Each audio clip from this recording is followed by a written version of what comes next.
Kai Barton, a B-class hunter, and the YouTube channel AnyRaid, welcomed everyone to the channel where they raid everything they can.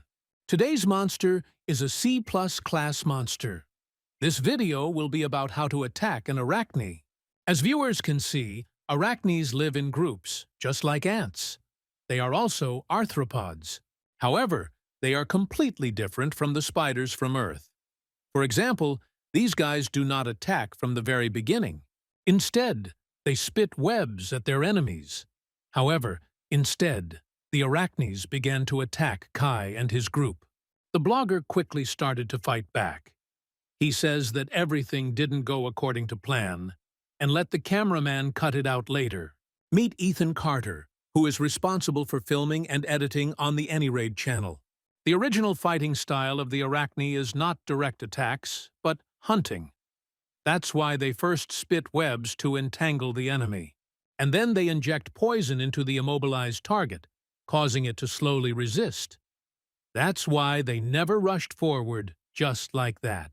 Kai yells at the bastard Ethan that they will talk later, but now he needs to deal with the monster. The blogger swung his sword, thereby cutting down the spiders. Kai asks Kai what the hell this is. The guy said that arachnes first spit out webs. It would be a last resort for an arachne to pounce on its prey like that. But what if the arachnes are already in a desperate situation where they have nothing to lose? Kai grabbed Ethan and asked if the guy was going to continue acting like he was innocent. The hero apologized timidly, but at that moment, Kai punched him in the stomach, saying that he almost died because of Ethan. The blogger demanded to collect better information. This is why, without special features, you are useless. Let's talk about traits. Ethan is awakened, but the ability he received after awakening has no traits. She is completely useless in the work of hunters, since the hero really can't do anything. So Ethan chose this way to survive, to analyze monsters and teach hunters how to attack them. Kai is angry at this freak. He almost died because of this brat. If it weren't for him, the whole team would have died. But then the guys started pointing at something behind their boss. It turned out to be an elite monster. Kai told his entire group to run. Kai accidentally dropped his sword. Is he going to die at this rate? If he wants to escape from this place, he needs bait. So the guy grabbed the running Ethan and pushed him back. It was all because of his shitty information. So Kai said Ethan should take responsibility. Things are bad. The elite monster is getting closer. The hero's body does not obey him. Will he die? At that moment, Ethan remembered his mother's last words about him having to protect Chloe. No, he can't die here. At least for his little sister's sake. Ethan picked up Kai's sword from the ground and turned to face the monster. He had to survive against all odds. However, just as the hero wanted to pounce on the monster, some force that exploded the arachne pushed him back. Ethan saw a blond man in a red robe off to the side, but who he was unclear. And then there's some other guy who's looking for that bastard. He pounced on the blonde, shouting that the arrogant bastard would stop running away here. Ethan watches everything and tries to understand what is happening and why they are fighting. The strength between these two is incredible. Those who make even arachnes and elite monsters tremble in fear. Unstoppable creatures. Who are those two? They are locked in a fight, and their strength is so great that they split the earth in half. The dark guy demands that they stop hiding. He has had enough of this. But the blonde replies that, no, they have a long way to go until it's all over. So he wants to go to the end. Then the dark guy also prepared his most powerful blow, and their magic collided face to face. He shouts that the blonde guy won't come out unscathed at this rate either. But the guy doesn't care because he left the option open. The blonde looked at Ethan and apologized for dragging him into this. The guys attacked each other with full force, and the blonde finally said that he was leaving something for Ethan. The hero woke up sometime later, when everything was already over. While he was trying to at least slightly understand what it was, he saw a switched-on phone under his feet. The connection check began. And then the manager's position change was completed. The legends of history appeared on the screen. So, the manager was welcomed to GodTube. Meanwhile, Kai and his team have already escaped the dungeon. What luck!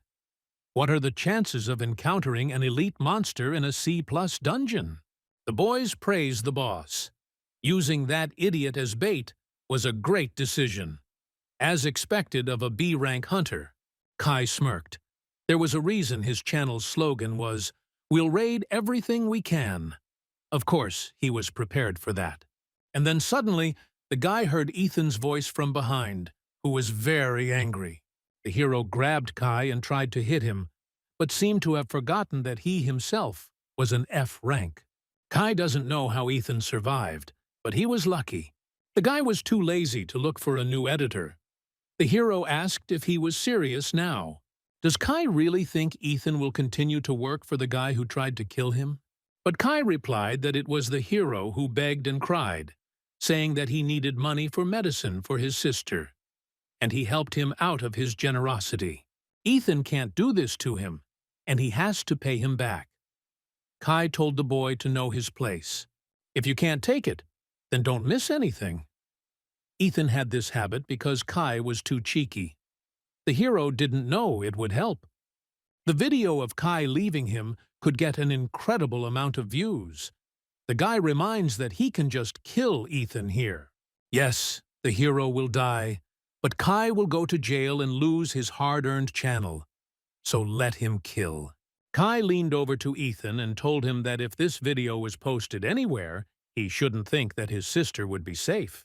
The guy told his guys that they would find a new editor and ordered them to grab their things. Ethan said, just to try to hurt his sister. Kai has no idea what the hero will do to him. At home, Ethan decided to take a closer look at what the channels of the gods were. YouTube is a free-to-use platform where anyone can upload their videos. Of the many channels on this site, the most popular are the hunter channels.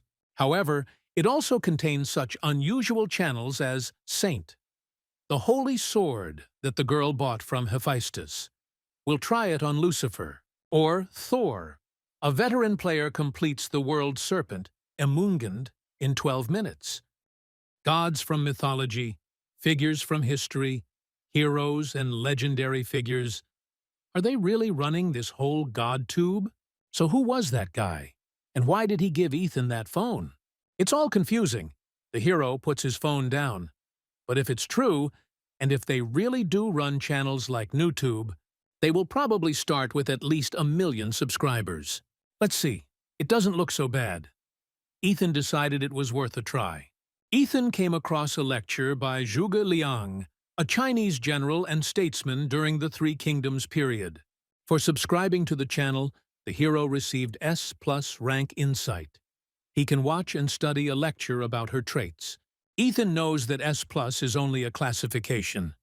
It is not a real rank. The people who fought against the Demon Lord, the 13 heroes. The people assumed that they might have S+ traits. And Ethan got this just by subscribing to the channel. No way. If this is true, he should have felt something. But there is no change. Maybe because it improves his observation and intelligence? If so, it would be hard to notice the difference immediately. Hercules is having an event for 10,000 subscribers. A free personal training session on how to lift the house of Zeus. Ethan thought he could tell the difference after that, so he signed up. He gained SS rank superhuman strength. The hero is shocked. He smashes the laptop with a simple movement. It is hard to believe that Ethan actually received the SS rank trait. He used superhuman strength, and its mastery increased slightly. And through hard thinking, the mastery of insight increased slightly. Does Ethan really need to reach 100% to fully master this ability? Well, he decided to check out Hercules' personal training. Thanks to the stimulation of his legs, he lifted an entire building. Ethan watched all this with his mouth open. How could he follow this?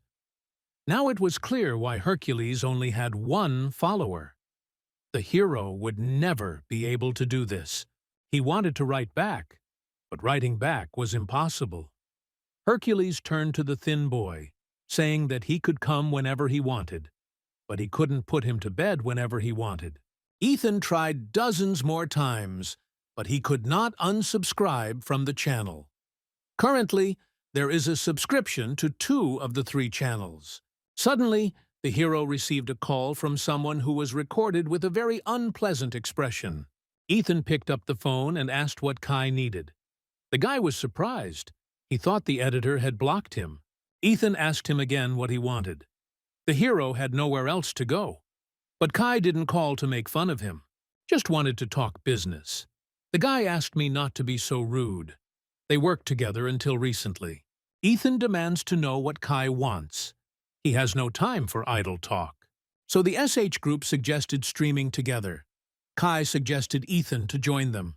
The hero is a little surprised because the SH group is the #1 financial company in Korea. Recently, the group's granddaughter has awakened 2 hunter traits within herself. Ethan believes that they are also involved in hunting. Kai thinks they are expanding their business now, so they want to see what it's like. This is the SH group, so the guy thought that the editor wouldn't refuse. However, the hero didn't want to. Then Kai offered to pay him 50,000 per video. Does he want to join now or still not? That's 10 times what Kai usually pays him. It's good for them. The guy asked how much Ethan wanted, and then the hero named the sum of 50 million. Kai said that Ethan had gone crazy. Does he really think he's worth that much? Or maybe he knows how much SH Group pays him. Insight skill increased. Ethan decided to guess why the SH Group was trying to work with Kai and not with other rank hunters. It's obvious. His granddaughter just received 2 S-rank traits. SH Group Chairman Trayson Knox isn't going to just sit back and watch. He wants his granddaughter to learn the basics first. And what is the basis for hunters? Hunting monsters. The reason why Kai's channel has gained 210,000 subscribers, and I was able to make money, thanks to Ethan's unique strategies. So the reason Chairman Knox turned to Kai wasn't because of him, but because of our hero's knowledge. But still, 50 million is too much. Ethan asked if Kai didn't want it. If he can't get a loan or credit, he goes and looks for someone else. After these words, the hero hung up. The next day, Kai met Ethan in the B-rank dungeon. The hero asked when the blogger was going to transfer the rest of the money. Kai said he would send them as soon as it was all over. He asks when Stacy Knox will arrive.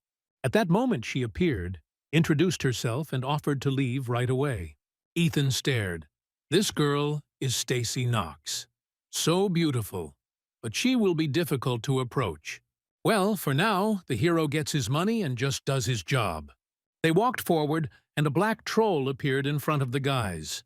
Kai pretends that Stacy is right. This monster is classified as a B+ rank monster. Maybe it is a B rank monster. But with his regenerative abilities close to immortality, those who don't know how to attack him could lose their lives. Kai tells how to attack the troll, just like Ethan told him. Talks about the strategy that everyone knows. This is to tear apart the entire body of the black troll. Destroy the heart and cut off the head. But while Kai continued to chew over all this, Stacy took out her sword and rushed towards the monster. She stabbed the troll right in the heart and then chopped off his head. It was easy. Kai pretends that he never thought that the girl would catch the troll so flawlessly with minimal knowledge, as expected from an S-rank hunter. Stacy, shaking blood off her sword, replied that the guy was flattering her. Ethan noticed the sword. This must be Aurelian's weapon, which he had only heard about. The hero asked how much it would cost. Stacy looked at the sword and said about 20 billion. The guys were shocked, but the girl added that it was not worth ending with one black troll. She suggested moving on. An hour passed. It seems Stacy has figured things out a bit now. She thought there were no more trolls. She suggested that we end it there. Kai shook Stacy's hand, bowed, and said she had done a good job. He thought it would be a good opportunity to get acquainted with the Hunters Guild. But he couldn't do anything. And now he's going to get 50 million taken away because of that bastard Ethan. That's probably what he's thinking. Suddenly, there was an earthquake. Kai realized that this was his chance. Judging by its size, it was most likely an elite monster. No, Ethan sees that it is not an elite monster, but a boss monster. The huge troll swung and Stacy immediately began to hold back the blow. However, the monster pushed, and the girl fell. Meanwhile, Kai told his team to run. But only from the troll's blow to the ground, sharp stones flew, which hit the guys in the back. Kai, shielded by others, continued to run. Group SH, or wherever it is, he must escape from this place. The guy panicked and repeated to himself that he couldn't stop and that he couldn't die. However, with his huge steps, the boss came close to Kai and already began to swing. But Stacy immediately blocked the blow with her sword, covering the guy. The girl couldn't withstand the pressure of the monster again and fell down without strength. The troll was about to crush her. Stacy realizes she must dodge. She climbs up the troll's arm onto his head and slashes with her sword. The monster threw her off and began swinging again. Now the girl was a millimeter away from death. Ethan looks at all this and realizes that they can't win, even if it's Stacy. It doesn't matter that she is a hunter with 2 S-rank traits. She is just a newbie who lacks experience right now. There is no way to win. The only choice Ethan can make is to leave Stacy and run. Otherwise, he will die. Or believe in the superpower of SS rank on GodTube. What we know exactly what rank it is now. Kai ran past Ethan and something in the hero's head snapped. After all, it was he who used Ethan as cannon fodder last time simply because he allegedly gave false information. In his soul, the hero understands that they cannot win. But in his thoughts, only the word run flashes. Money and prestige, these things are useless when you're dead. But if Ethan leaves Stacy here and runs away, he'll be no different than that bastard Kai who abandoned him and ran away. So the hero hit the troll's fist, which was about to break the girl's temper. Stacy can't believe the guy blocked his boss's fist. Who the hell is Ethan? The hero felt the strength of Hercules in his hands. Ethan continued to parry each blow from the troll. He gave the signal to Stacy. She realized this and struck the monster in the heart, after which she cut off its head. Ethan asked if it was over. No, something was wrong. Boss types are variations, which undergo a double transformation. Therefore, the physical transformation will occur naturally. The boss's head grew back onto his body, and the troll grabbed Stacy sharply. It's all over if she dies, but there's nothing Ethan can do. If all the traits the hero got from GodTube are real, even if they are weak now, and if all of them are his strength, Ethan could buy himself some time. He began to straighten the troll's fingers. Thus, the girl managed to crawl out of his clutches. The hero told her to aim for the heart. Ethan, still holding her hand, tells her to just trust him and attack. Stacy made her way up the monster, cutting his hand in the process. And finally, she reached her goal, the heart. The hero can hold out for another 0.5 seconds, no more. No time to explain how to attack the troll. Ethan shouts that the boss has 2 hearts. He is confident that Stacy will figure it out with her 6th sense. No, she must understand this. The girl quickly reacted and swung. And then, with a confident movement, she plunged the sword into the other half of the monster's chest. Now it's time for the troll to just die. Ethan's skill has improved a bit, and he, with renewed strength, hit the boss right in the head. Finally, this horror was over. Stacy is glad they won, but the consequences didn't pass Ethan by. He fell unconscious, and the girl wondered who he was. The next day, the hero woke up in the hospital, and a girl was already sitting in front of him. She asked for forgiveness. Ethan asked what she was doing there. Doesn't he see the 4? That's because Stacy brought him to the hospital because he was badly hurt. All of the hero's muscles are torn and torn, and his ribs are broken. The girl moved closer and asked how Ethan was feeling. She was too close. And at that moment, Stacy put her hand on the hero's forehead. It seems he has a fever. Oh yeah, they didn't really introduce themselves. The girl asked his name. Ethan was surprised, but introduced himself. Didn't Stacy know his name? She should have known his personal details when he was admitted to this hospital room. And then the girl, as if reading his thoughts, replied that she would like to hear it herself. Amazing. Ethan heard that her S-class trait is a sixth sense. No wonder Stacy is unique. The hero must be out of his mind, since he just woke up. But the girl would like to propose to him. Stacy invited Ethan to join her team. The hero was very surprised and asked if it was because he had fought the troll. And then Stacy offered him a yearly salary of 1,000,000,000 won.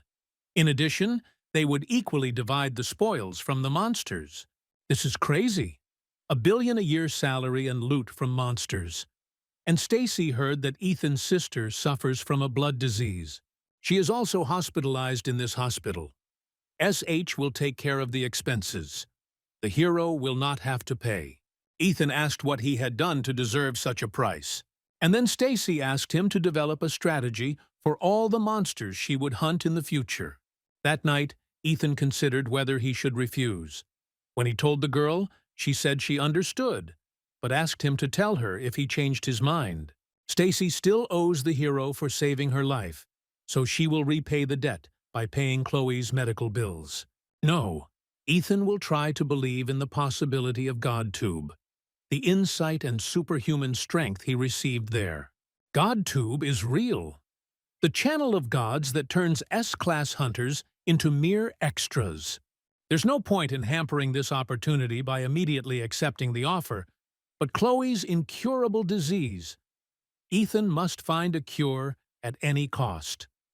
Long ago, Chloe was caught in an unexpected dungeon breakthrough and suffers from a blood disease.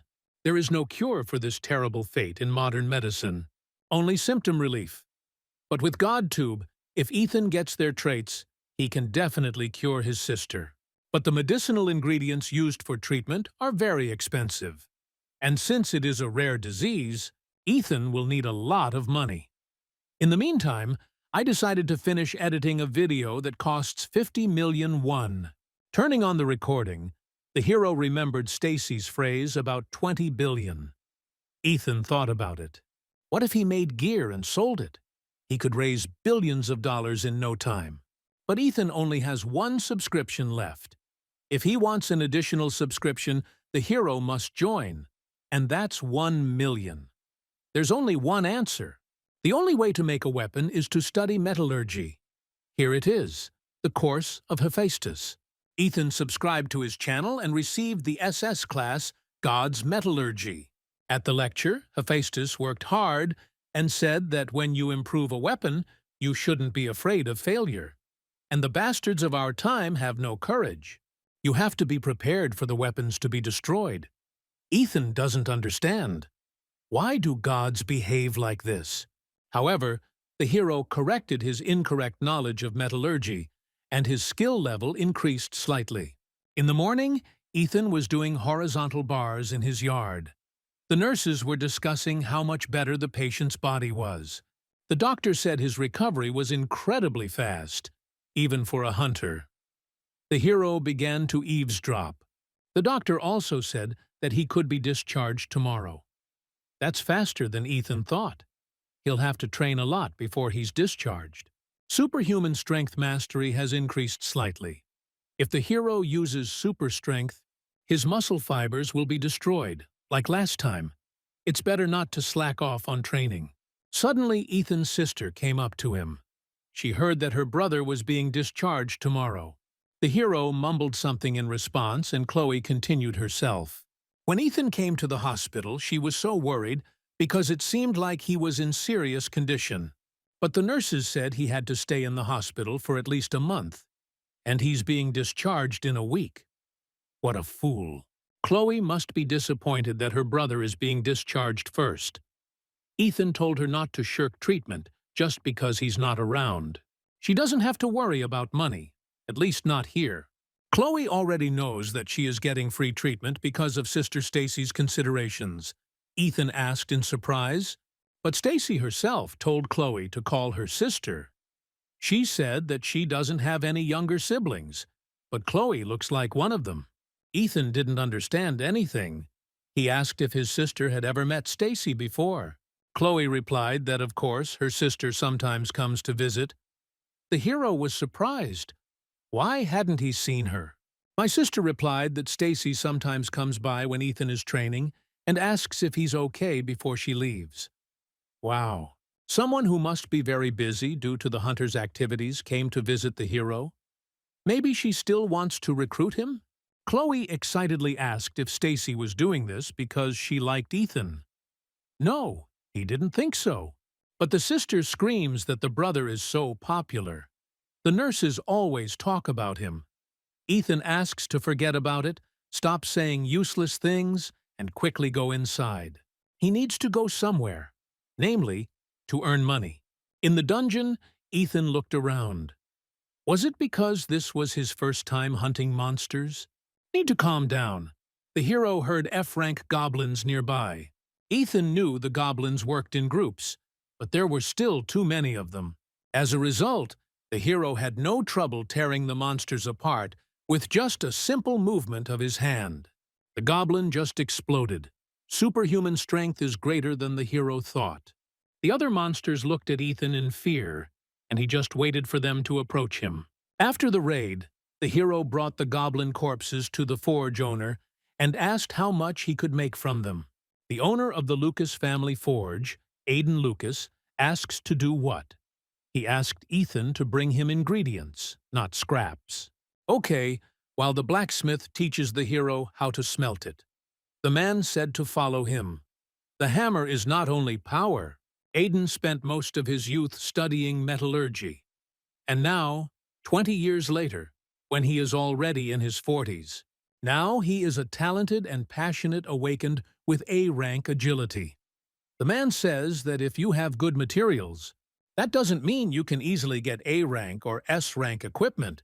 He showed us how. Now it's Ethan's turn. The hero came to the blacksmith recently. He did not ask Aiden to make him equipment or accept him as an apprentice. He didn't even ask the blacksmith to join his guild. In exchange for rent, he was the first to ask Aiden to lend him his workshop. The man allowed it out of curiosity, to find out what the guy's intentions were. Nowadays, people think that metallurgy is an easy skill, like a game. But it took Aiden 20 years to get to the level he's at. What's more, the brat spent all his time looking at his phone. He must have watched too many videos on YouTube and thought it was easy, but he is sorely mistaken. After some time, a representative of the Rain Company, Emily Rain, came to the forge. Aiden asked if it was her.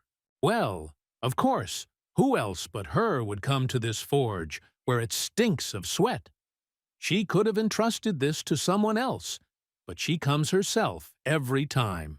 Emily specified that she was dealing with the best blacksmith in Korea. So, of course, she had to come in person. As befits a businesswoman, she now even knew how to flatter. Emily asked what kind of flattery she was. She was a representative of the company Rain, which deals only with the best products. Anyway, she brought the ingredients they talked about last time. As for the price, Aiden said it was wrapped in cloth. The blade was sharp. Emily tried to explain that they had decided to supply equipment for the SH group this time, but the noise was too much for her.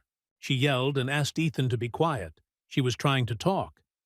Emily wondered what this idiot was doing. The girl looked closely at the blade and asked if Aiden really called it a weapon. The blacksmith asked what she thought. The blade was dull and the shape was rough.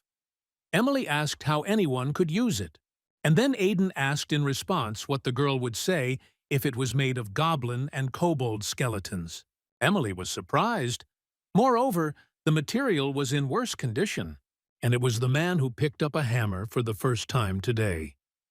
Emily wondered if Aiden had taken on an apprenticeship. Well, the man tried to make such an offer. I remember the moment when Ethan first arrived. The sight of our hero's work was too incredible to say that it was the first time he had held a hammer. Either way, Aiden had never seen anyone make weapons out of that material. However, Ethan refused the offer to accept him as an apprentice. Emily became interested. Meanwhile, our hero has finished the weapon. Metallurgy mastery has increased. Even though he managed to do it, Ethan doesn't know how to sell it. Suddenly, a girl came up to him and asked if he was thinking of selling the sword. She extended her hand and introduced herself. The Rain Company, Ethan had heard of it before. A company that specializes in the hunting business, and she considers trust and reliability as her core value. As a result, she is quite famous in the hunting industry. Emily said they only work with the best products in Korea. So if Ethan is thinking about selling, she would like to buy. The hero asked how much the girl could give him, and she said 1,000,000 won per piece. Then, after making a deal with Emily, Ethan started making weapons like crazy. One day, Emily came to the forge and was simply beaming with happiness. Their company officially signed a contract with the SH Group. Ethan said he did a good job. Not just good. From meeting the quantity on time to delivering the equipment with impeccable quality. If it weren't for our hero, Rain would be in big trouble. All thanks to Mr. Carter. Emily says if he needs something, just say so. She'll do whatever it takes to get it for him. Oh yeah, the girl asked Ethan to check his account. The hero looked in surprise and saw the figure 200,800 won. This was less than he expected. Emily was shocked. What, 2,800? She asks to check again. And then Ethan just lost his mind when he saw the amount of 280 million. And at that moment, he became a slave to money. Later, the hero sat and meditated on the amounts on his screen. He can subscribe to a subscription to GodTube to spoil Chloe. Hua Tuo, the legendary physician of ancient China, the divine physician. Hippocrates, the ancient healer who is called the father of medicine. Or Ho Zhong, the best doctor who created the concept of Oriental medicine. Subscription to all three channels costs 300 million won per month. But in the current situation, Ethan can only choose one of these three. The hero couldn't choose, so he closed his eyes and subscribed to one of three channels at random. The next day, Aiden said that there was nothing to be done, since fragile materials were not easy to polish. He suggested simply keeping the polishing to a minimum, although precision machining can be achieved despite the high brittleness, but this process requires absolute precision. Suddenly, Emily walked in. The blacksmith asked why she kept coming here.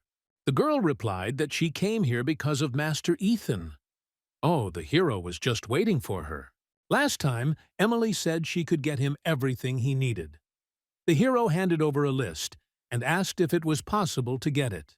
The list included mountain frankincense, silphium, saxifrage, century ginseng, century rune flower, and soapwort. Ethan asked if they were hard to get. Emily can get some, but it will be expensive. They cost about 300 million won. But the girl can give a discount of 20 million. Ethan needs these materials to improve his mastery of the divine medical art. The hero subscribed to the divine art of Hua Tuos plus class medicine. It is difficult to improve the skill level on your own, because these are medicinal herbs that Ethan doesn't know how to get, and doesn't know if they are for sale. If it weren't for Ms. Rain, he probably would never have gotten them. Emily asked if they were worth buying. Ethan said yes. He received 284 million from her, but he also gave her 280 million and will lose the current balance of 4 million at the end of the month. The subscription is 100 million won. With a subscription due at the end of the month, Ethan needs to make more money now. But even if he earns more by making gear, how can he make hundreds of millions? And then the hero remembered NewTube. The guy on the subway, as always, had nothing to watch. But suddenly he saw a channel of a world conqueror with a hippopotamus strategy. The guy pressed and saw our hero in a hippo costume. Ethan asked if the audience knew that hippos are not water horses. The guy wonders what's wrong with this blogger. What kind of hippo cosplay is that? So, the monsters that viewers see now are called hippodons in Korea, or hippopotamuses in other countries. They look like a hippopotamus.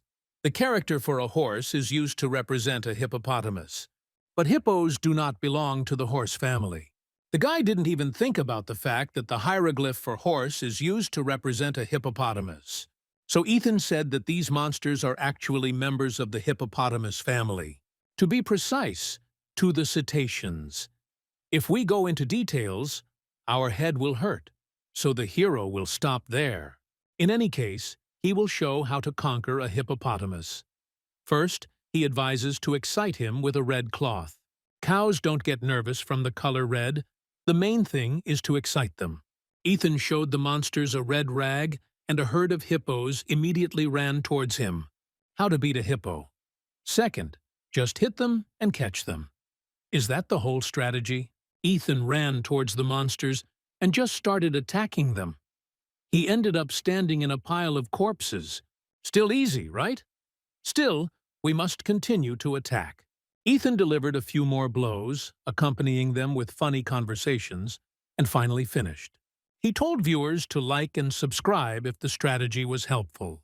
The channel's subscribers rapidly grew by the hundreds, and enthusiastic comments flew in by the dozens. People have been missing this kind of entertaining content for a long time. And Ethan was happy. Everything was as planned.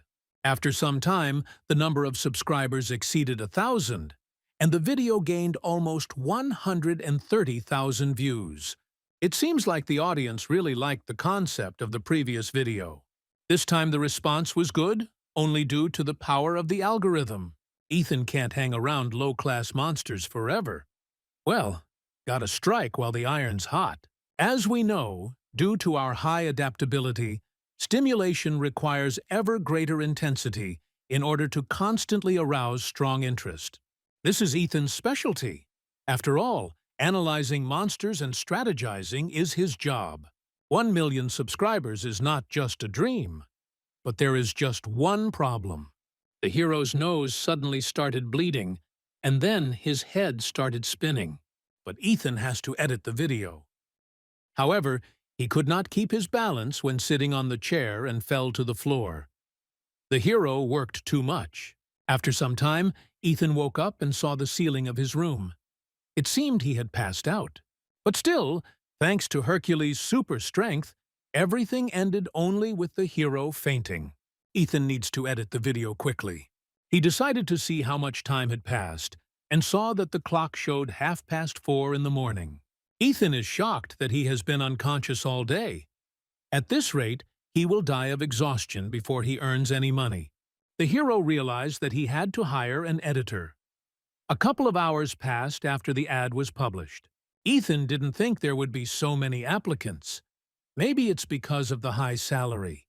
The application is as hot as an idol audition.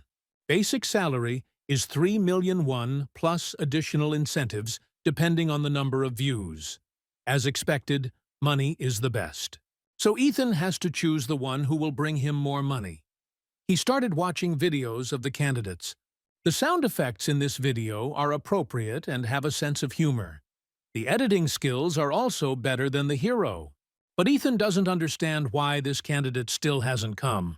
He definitely said his name was Tracy Jace.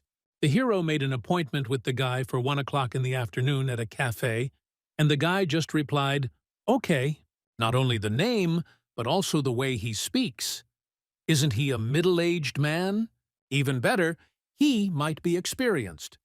Ethan wrote to the candidate and asked where he was. But he doesn't read the message. Is he really in a hurry here? Did the hero decide to wait a little longer at first? And then I couldn't take it anymore.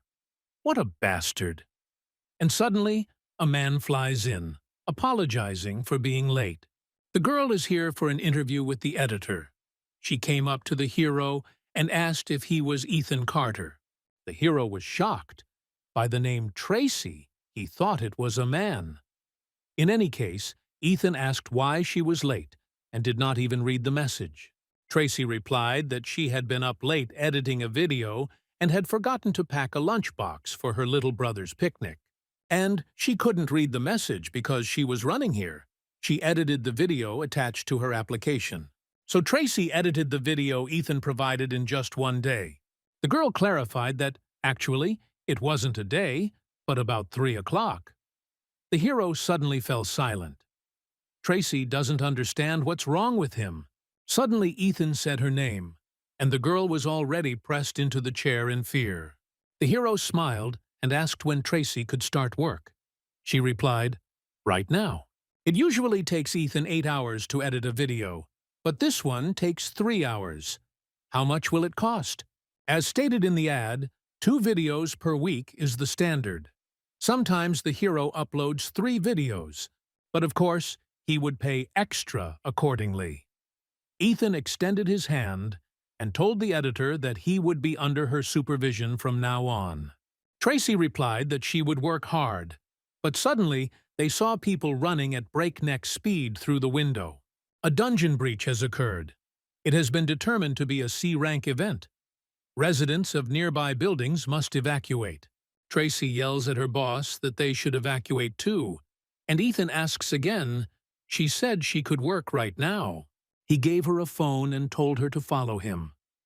The girl asked, confused, where they were going. And what does Tracy think? Where? To earn money. Ethan ran towards the breakthrough and shouted at the girl to turn on the video. Several huge ogres emerged from the portal. The hero killed all the monsters with his usual funny phrases. He told his subscribers to like and subscribe. And don't forget about notifications. I wonder if it's possible to start earning real money now. The security services tried to disperse the people, but when they raised their heads, they were shocked. There was an unknown guy standing on a mountain of monster corpses. Ethan looked at the camera again and said to like and subscribe. Tracy is at home watching the video again. She doesn't understand what the hell it is and why he's popular.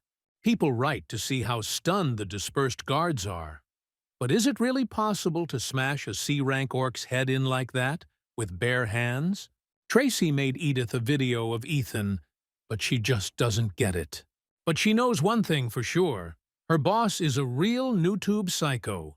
Will the girl be able to succeed? Suddenly, the little ones ran up to Tracy shouting that the chicken was so delicious. They left some for her too. The boy and girl started arguing over food. Tracy smiled and made everything clear to herself. We need to work hard, at least for the sake of her younger brothers and sisters. Ethan finished the gear he made from the orc jester he salvaged from the dungeon. Unlike the previous ones, it is made from materials obtained from C-class monsters, so the hero can hope for all of this. Metallurgy mastery increased.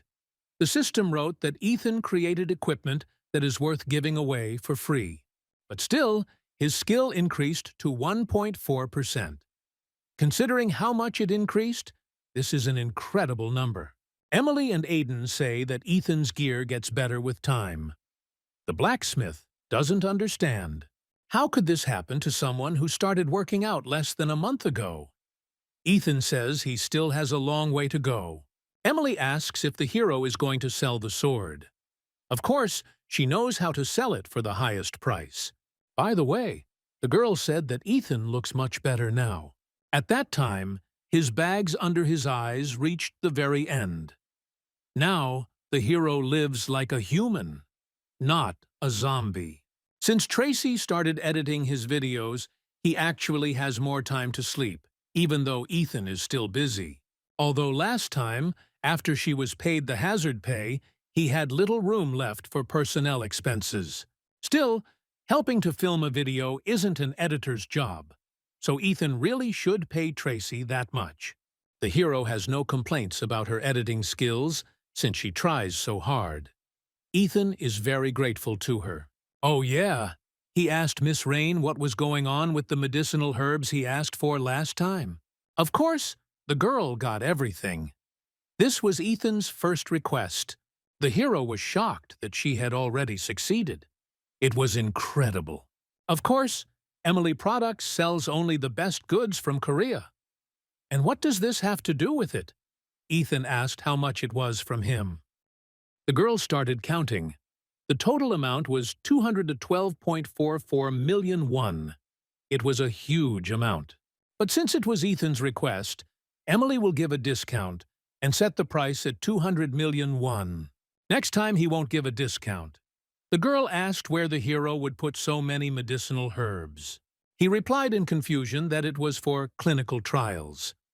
After that, Ethan began to listen to the lecture of the miraculous healer, Hua Tuo. Herbal medicine refers to purified natural medicines obtained from animal, plant, or mineral sources. Its forms are mainly divided into decoctions, powders, tablets, creams. These are the most common forms. This video will talk about herbs. Herbs have medicinal effects that extend to the roots, stems, bark, fruits, and seeds. How much water?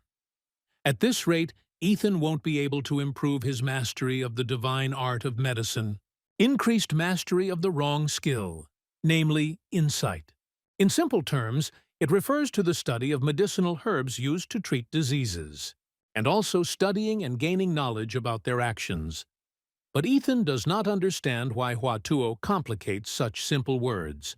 After the lecture, I prepared a decoction that can be useful for the body. Divine medical arts proficiency level has increased slightly. Ethan looks at this iron goo and wonders if it's really edible. Saying that it can be good for the body, doesn't that mean it can be harmful? It's worth a try. It's just a potion brewed with a skill. It can't kill the hero. However, after taking a sip, Ethan fell to the ground, spilling everything.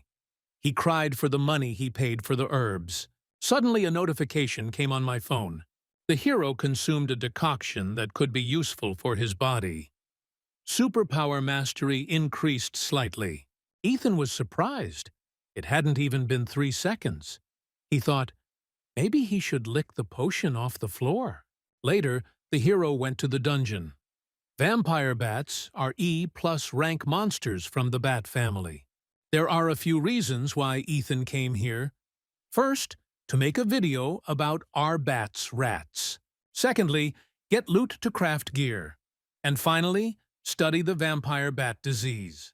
Since they live in small groups of at least several dozen, if not hundreds of individuals, all sorts of diseases live among them. But it is interesting that bats themselves are not susceptible to diseases. If they carry diseases, possibly related to blood diseases, finding out why they are also resistant to them may provide clues to treating Chloe's blood disorder. It won't be easy, but with the divine art of medicine, it will be possible. Ethan senses something. These aren't bats. These are someone's tracks. Ethan looked down and saw those same people. These are Kai Barton's lackeys. How did they get here? As long as Ethan is assigned a dungeon in the Hunter Management Bureau, other hunters cannot enter. Of course, although there are sometimes cases of coincidence, did the hero really just stumble upon Kai's lackeys by accident? These guys must be C-class hunters, so what are they doing in an E+ dungeon? Looks like they're after Ethan. The dungeon is an isolated space without internet or communication networks. This means you won't even know if someone has died or not. What should Ethan do? But why should he think about it? He'll find out when he takes these guys down. Kai's lackeys, Class C hunters Kevin and Tom, discuss whether that bastard Ethan really got in. Sean is sure he saw him get in, but for some reason they don't see him. The guys thought maybe he died. Yeah, that bastard was a useless awakened one who is worse than F-class. How confident is Ethan entering this dungeon alone? Although it makes things easier for the boys, Sean slightly disagrees. I don't know about the rest, but Ethan was smart. He had to come up with a strategy to deal with the vampire bats. And yet, after watching his video, it doesn't seem like he trusts his strategy alone. Kevin is shocked that the guys believe in it. Anyone can say that this is either manipulation or CG editing. It's ridiculous. Even this place could be just a decoration and not a dungeon. Suddenly, Ethan snuck up behind Kevin, grabbed him, and asked where Kai was. The guy didn't even feel him approaching. Well, the hero didn't think that he would say it so simply, and Ethan hoped that the guy wouldn't answer him. The guys were dumbfounded. They asked if Ethan really decided to fight them. Kevin screamed that the useless idiot couldn't do anything and started running towards the hero. However, with one blow of his hand, Ethan threw the guy far back. The hero pinned Kevin to the ground with his foot and said he could do something like this. Ethan hit him on the head, so -1. Then the hero quickly dealt with the one who tried to yelp something. Sean got scared and promised to tell everything. However, Ethan replied that he was not inclined to trust the words of a man with intact limbs. The hero slightly decorated Sean's face, so Kai ordered the guys to teach our hero a good lesson. Ethan asks if he should drop the badges of honor, but Sean yells, "No, that's right." However, he does not know why Kai did this and is interested in Ethan. The hero threatened with his fist, but the guy really doesn't know anything. Ethan asked where Kai was, but then told him to forget about it. Let him take his buddies and get out of here. Sean was surprised because he thought they were dead. But it turns out the hero didn't kill them. Ethan ordered to go and tell Kai that next time the same thing would happen to him. Sean looked at the hero in confusion. Then Ethan gave him a couple more punches. So Kai came to the old warehouse and saw his guys there, crippled and in casts, and Ethan with them. They haven't seen each other for a long time. A month has passed. The guys shout that this is a misunderstanding. Ethan ordered them. It's not fair to them. The hero hugs Sean and says his plan to lure Kai was brilliant. The guy screams that he was set up. Then Ethan added that his request to kill that idiot Kai, he will definitely fulfill it. Sean ran away in fear, apologizing to the boss, and with him, the other two. Now, Kai was alone. That's why he had to treat his subordinates well. How badly Kai treated them, if they personally asked to kill him. The guy can't believe it. He asks how an E-rank hunter like Ethan can have such power. The hero is not sure. Just in time, he asks to be allowed to ask one thing.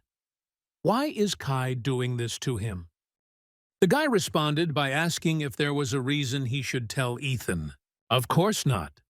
After that, the hero attacked Kai with his fists. He added that he does not trust the words of a person with intact limbs. Kai is certainly different. But still, you have to take into account that he is a B-class hunter. Kai began to swing his sword, but Ethan deftly dodged it. Our hero's reaction time is better than the guy thought. Honestly, Ethan is scared, although even a decent blow can break the sword. But it seems like the hero still lacks the skill to block a B-rank hunter's sword. Kai's attacks are fast but simple, and Ethan can dodge them. Suddenly, the hero remembered the past times when he worked for him as an editor. He was treated like a slave in a dungeon and beaten for trifles. Ethan has captured Kai hunting monsters countless times on camera. He has watched it hundreds of times. While editing his video all this time, the hero constantly analyzed his habits, inclinations, and behavior. His insight increased, and Ethan continued to deftly dodge each one. Kai doesn't understand what's going on. It's as if Ethan is reading his mind. But that can't be. He's a B-rank hunter, and the hero is only an E+ rank hunter. How can Ethan have something that can only be seen on an S-rank hunter? The hero managed to knock Kai down. The boy began to shake. Doubts were eating away at his confidence. Kai has been studying Ethan's strength through videos on YouTube, but he can't believe it. Kai shouts that he will kill the hero and activates the Auror sword. So this bastard is giving it his all. Now that it's come to this, Ethan has no choice. He'll give it his all, too. His muscles are torn. The hero won't be able to hold on for long. So you have to give it your all right this second. Ethan jumped off the ground and attacked in such a way that a huge explosion was created. An inspection team arrived at the scene. The girl ordered to close the area and check if there was anyone inside. The inspection bureau makes its way through the collapses and asks if anyone is there. The girl approached the hero and asked if he was the hunter Ethan Carter. The hero, holding his sword over the unconscious Kai, answered yes. The girl is Casey Wang, commander of the 4th Squad of Guards at the Inspection Bureau. She asks to go with them to the bureau. During interrogation, Ethan revealed that a hunter named Kai Barton had tried to kill him. The hero provided a video as evidence. Casey confirmed the video. It's certainly not something you can easily miss, but Hunter Ethan Carter is billed as a traitless awakener. Guardsmen. They are the police who protect hunters. But in other words, they hunt criminal hunters. Killers of people. Ethan heard that the squad leaders are appointed from hunters of at least A class. Casey's aura really does look like a killer. The hero asked if the trait rank is related to the hunter rank. The girl knows that Ethan is also an E+ rank. Yes, that's true, but Ethan asked if there was a reason he had to answer that question. He's the victim here. Casey apologizes. Because of his job, he has a habit of suspecting people. Then, based on the video footage of the Argali dungeon and the abandoned construction site, the Bureau will handle this properly. Kai may never see the sun again. Casey offered to end the investigation there and thanked him for his cooperation. Ethan left the office. A colleague ran in. She was surprised that the squad leader was inside. Ethan had just left, and she thought Casey wouldn't be here. Strange. Casey suddenly asked what rank Layla was now. The girl asked why the leader was asking her about this. She had recently been promoted to B rank. Suddenly, under the pressure of Casey's aura, Layla fell to the ground. As expected, she can't stand it. Layla asks if it's not obvious. The squad leader is no ordinary guard. And there's even talk that Casey will be promoted to S rank, human butcher. She said Ethan didn't feel a thing. Layla was very surprised because this guy is an E+ rank hunter. Casey herself is perplexed. If that's the case, why did the leader just send him away? It's serious if hunters hide their rank. Casey replied that it was because Ethan wasn't weird. He smelled human. The leader left, and Layla was left alone with all the questions. What kind of nonsense was that? Ethan is glad it's over, but he doesn't know when it might happen again. If his YouTube channel gets more famous, he could become a target for a criminal organization. At Ethan's level now, even Kai is difficult. Without the synergy of knowledge of Kai's behavior patterns and habits, and without insight, the hero would have died much earlier. If you think about the upcoming difficulties, the most important thing here is superpower. But it's not increasing. It's unclear why it's still at 1%. Ethan recently won a one-on-one training session with Hercules for reaching 1 follower. It's very strange that Hercules still has 1 subscriber. It seemed that winning was worth it after all. The hero began his private lesson the next morning. Hercules asked in surprise how there could be a human on his channel. Ethan asked if it wouldn't work then. Hercules hesitated. At this rate, he wouldn't be able to give the boy a personal training session himself. Then Ethan thought that he couldn't accept. But that's not the point. As the demigod had already said, he couldn't go to where the boy was.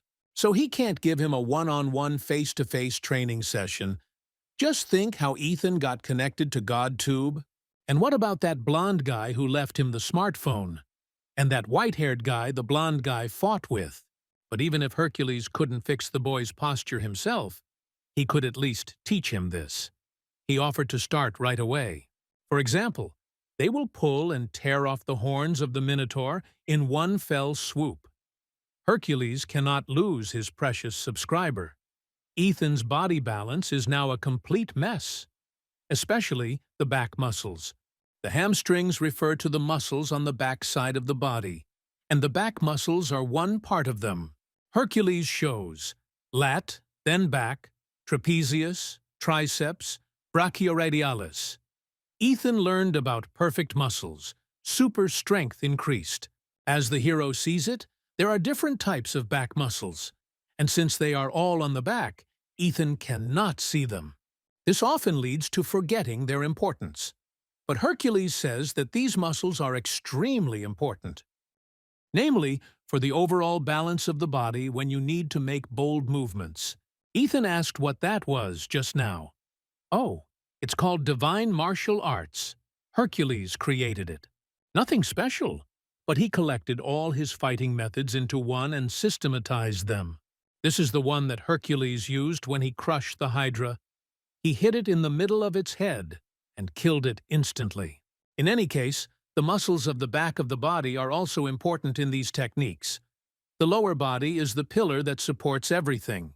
Hercules asked what would happen if the pillars fell while the building was being built. Ethan replied that the building would, of course, collapse. True, the same thing happens with the body. Hercules broke the earth with his foot. Ethan mastered the physical science of super strength. In this, the demigod will tell about the method of exercises that is suitable for the hero. So he said to watch and repeat. The basics of breathing are to exhale when you leave the ground. This point is much more normal than Ethan thought. But Hercules says that the hero doesn't care about breathing and stuff, he just exhales. Ethan asks why. Let him look at himself before he speaks. It's important that an anchovy like Ethan just does it without asking. The hero did the exercises and improved his skill. Later, he sends Tracy a video, the concept of which is a speed run. He leaves the editing to her. The boss is a good man, but a little unusual. I wonder what strategy he has developed this time. The girl turned on the video. There, Ethan greets everyone in a bat costume. The cave behind is inhabited by vampire bats. And why is he here, viewers will ask? To show new content for the channel Conqueror of the World. This is nothing more than a speedrun raid. If Tracy chooses an editing point here, adds sound and effects. And yet, why did Ethan need to film vampire bats? They are numerous and live in harsh conditions with poor visibility. And that makes it hard to film a speedrun. But then again, it's really how Ethan gets attention. After investigation, it was discovered that the current best record is 58 seconds, set by S-rank hunter Brittany from the Fire Witch channel. In this video, Ethan will try to break this record. Speedrun raid of the World Conqueror on vampire bats. For this part, Tracy will edit the timer. She was surprised. Did Ethan suddenly start doing gymnastics? The hero announced a banquet challenge. He kicked the ground hard. Tracy wonders if it's possible to collapse the dungeon. Ethan remembered that he had to get ingredients. But still, the raid is complete. The girl doesn't understand what the hell she just watched. But still, since Ethan is a good person, the hero is pleased with the statistics of the latest video on the channel. By the way, Brittany from the Fire Witch channel with 41 million subscribers left a comment herself. It is clear that she came running in panic when she heard the news that she had been stripped of her first place. The fact that the Fire Witch wrote the comment herself already had such an effect. But if they ever do collab, 1 million viewers are guaranteed. We need to calm down. At times like these, Ethan has to make even more provocative videos. He decided to check the current level of superpower. After receiving personal training from Hercules, the skill that had never increased even surpassed 2%. Ethan can already destroy a dungeon with vampire bats at 2%. If it gets any bigger, Hercules was telling about divine martial arts. The hero decided to try asking him to teach it. However, the demigod refused. Ethan offered to teach him during individual training, but still no. The hero reminded him that he had won. Hercules replied that they were different things. Individual training was one thing, and divine martial arts were quite another. Even the names are different. Moreover, for an anchovy like Ethan, building muscle is not the only problem. Because divine martial arts is a method that Hercules created to match his strength. Without the superpower he uses, the guy can't use them. But Ethan uses his superpower. Hercules indignantly asked if he was really using his superpower. The hero replied that yes, the teacher was currently conducting an individual training session. Hercules replied that it was just a private lesson and not to learn his superpower.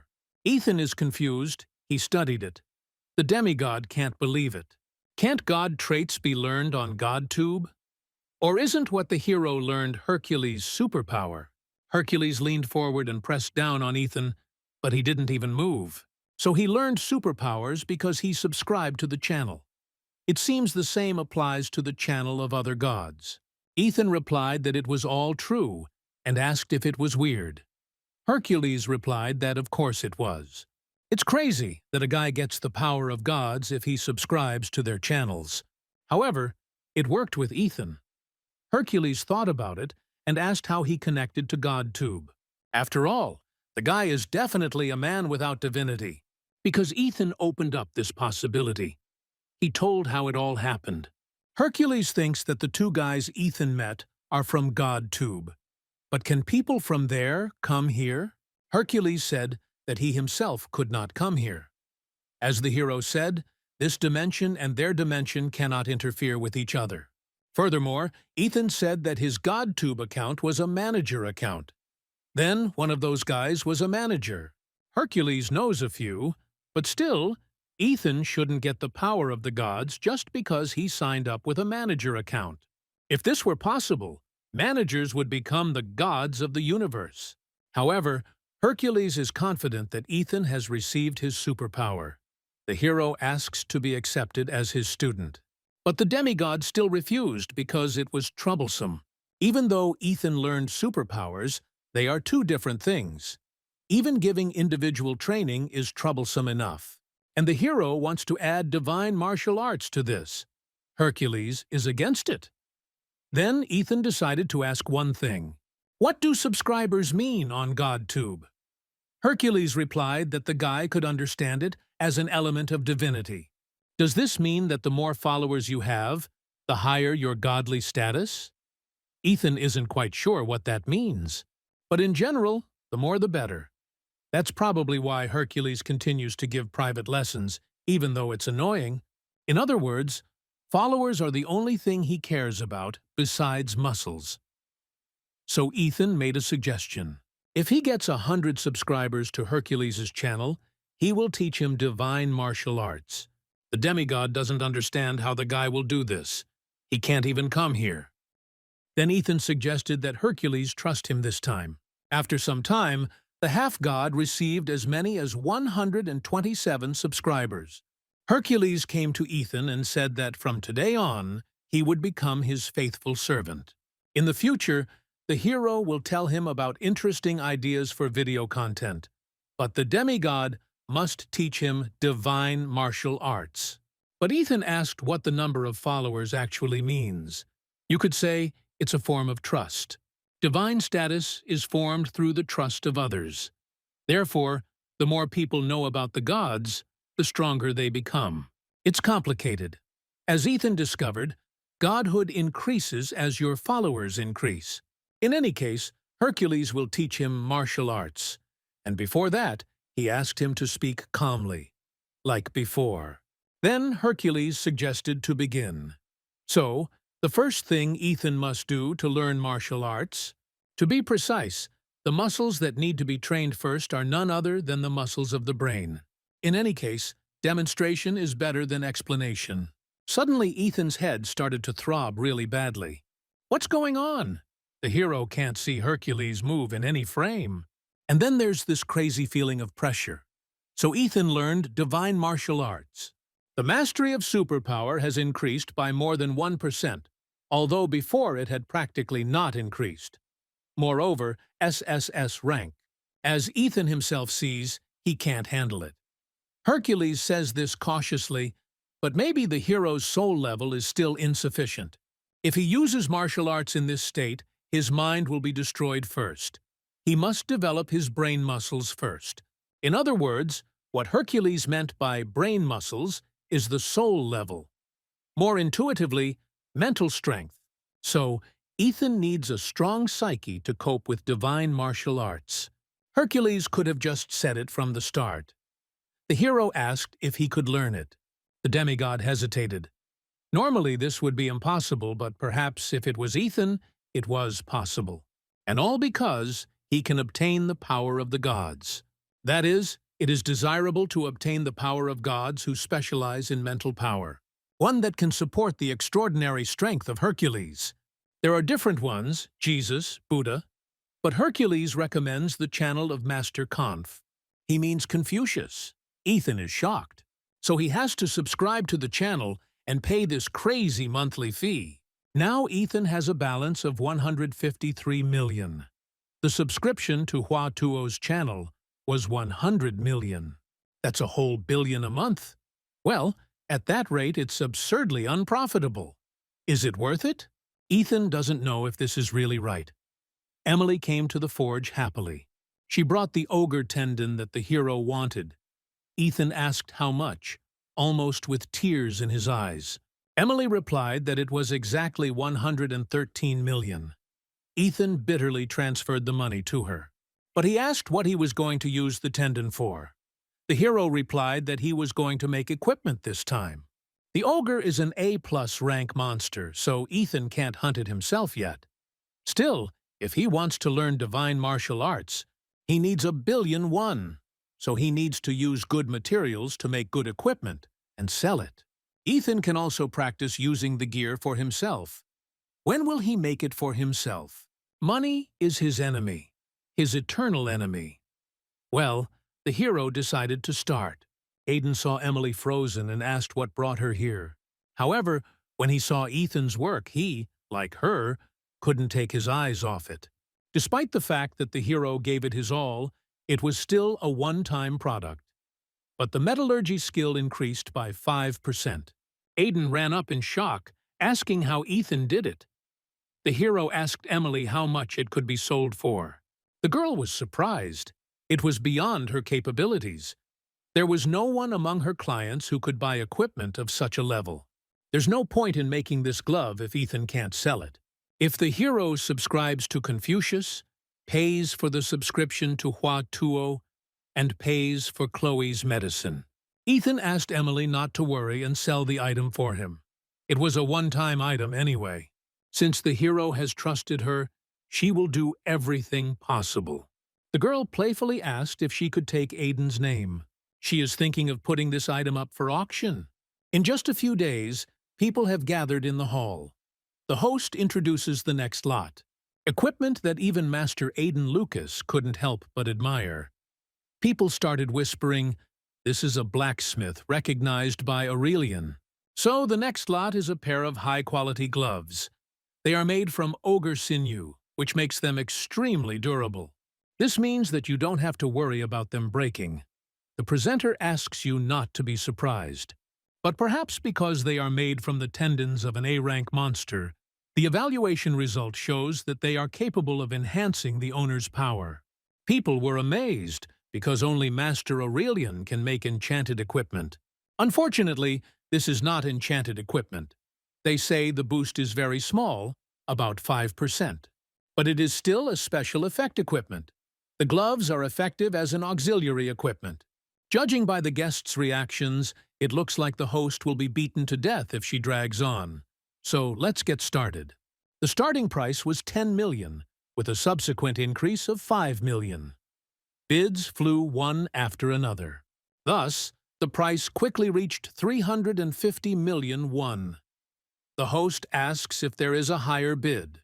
And then Stacy Knox raises the sign with her bet of 2 billion. The presenter asks, confused, if there is a higher bet. But then Cassie Wang holds up the sign. She offers 2.1 billion. The girl gets irritated when she hears people talking about her. Cassie the butcher. Then Stacy bets 3 billion. Cassie angrily bets 3.1 billion. But then Stacy decides to bet 4 billion. The host starts the countdown. And, in the end, the product was sold for 4 billion. Emily was amazed. She never thought that gloves could sell for so much. Ethan saw his balance and thought this was crazy. The winning bet was 4 billion. But even after excluding the 5% auction commission, tax, and service fee passed on to Emily, 3 and 6 billion. Ethan hugged Emily tightly, screaming that he loved her. The girl asks to wait a minute. The guy is so strong that she can't breathe. Ethan immediately lets her go. Probably got too excited. Now the hero would gladly give Emily something for her troubles. The girl refuses. He has already paid her for her services. First of all, thanks to Ethan, her company became a VIP person in the auction house. Now, Mr. Lucas, Aiden is against it too. Ethan did it anyway. Then the hero will teach him to beat the Allegro rhythm, which he recently learned in the Hephaestus video. There is also a 4-beat rhythm. Ethan subscribed to Confucius's channel. If he wants to learn divine martial arts, he must subscribe. The hero repeats to himself that he can't be stingy, but this is a lot of damn money. With tears in his eyes, but Ethan did it. The hero brought his sister to a restaurant. Chloe says that this place is expensive. She doesn't have to eat there. Ethan said they should try something like this at least once in their lives. 600,000 won per person. Who cares when the hero still has 2.6 billion in his account? Now the channel subscriptions will be 1.1 billion. Ethan needs to stop thinking about this. He thinks he'll just watch GodTube until the food arrives. Having entered Confucius's channel, the hero saw that he had 34,000 subscribers. That's a lot. Did all of Confucius's students subscribe to his channel? So school networks exist on GodTube too. Hercules said that learning divine martial arts requires brain muscles, so Ethan thought it would be SSS rank. Considering that it is not a combat work, SSS rank means that it is a higher rank than divine martial arts. Ethan needs to improve his skill level, so he should watch the video first and get a better understanding of it. In his lecture, Confucius says that a gentleman is a person who cares and looks after those around him. Ethan feels it. A feeling of extreme boredom. But still, he has mastered Confucianism, benevolence, righteousness, propriety, and gentlemanly wisdom. Later, the hero told Hercules that, although he had acquired the brain muscles of Master Confucius, he had not acquired them completely. As he said before, martial arts is not something that can be used at Ethan's level. It's like changing the laws of the world. It's not just using superpowers. Ethan will draw mana by concentrating on veins and pressure points, and mana is the source of existence. To use it more actively, you need the organs of amplification, which projects intention and facilitates its impact on Manu. The Eastern gods call it the center of Qi. Ethan probably thinks this is so boring and wonders, what the hell is he talking about?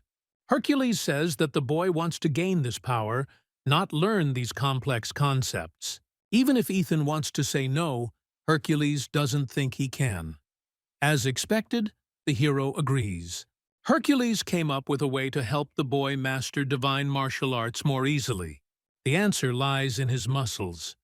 If the body is in bad shape, then the head will suffer. And Ethan thought it was the other way around. The hero will learn complex concepts on his own as he builds up his muscles. Hercules said to leave the knowledge that causes headaches to your muscles. At the SH Group headquarters, Stacy met her grandfather. He heard that she had bought equipment this time. Yes, the girl was very pleased, even though it cost 4 billion. Although it cannot be compared with the sword of Master Aurelian, but it's a great piece of equipment to have around. Stacy feels like her skills have been taken to a whole new level. Well, Trayson is glad to hear it. If his granddaughter needs anything, he asks her to tell him. Stacy thinks they can start raiding S-rank dungeon, and Ethan was desperate. He couldn't even keep track. Divine martial arts. He had yet to learn them properly. The hero can't level up like that. Can he even? He turned on the lecture. Confucius was asked if there was a way to not lose a fight that could never be won. The master replied that there was. We must never end this fight, Ethan thought. Hercules was once a man. He is a hero who surpassed a god in human form. Wouldn't Hercules have made an effort? Wouldn't he have struggled? Wouldn't he be disappointed? Divine martial arts are a power that makes one doubt that a human can achieve it. It's not just the art of fighting. Ethan is not talented, so what he needs now is endless effort. The hero concentrated. An unbending will permeates his body. Confucius's level of skill is rising. Ethan looked up and saw that he had punched a hole in the ground and trees. He had mastered the divine martial art. It looks like the hero needs to find a private training center.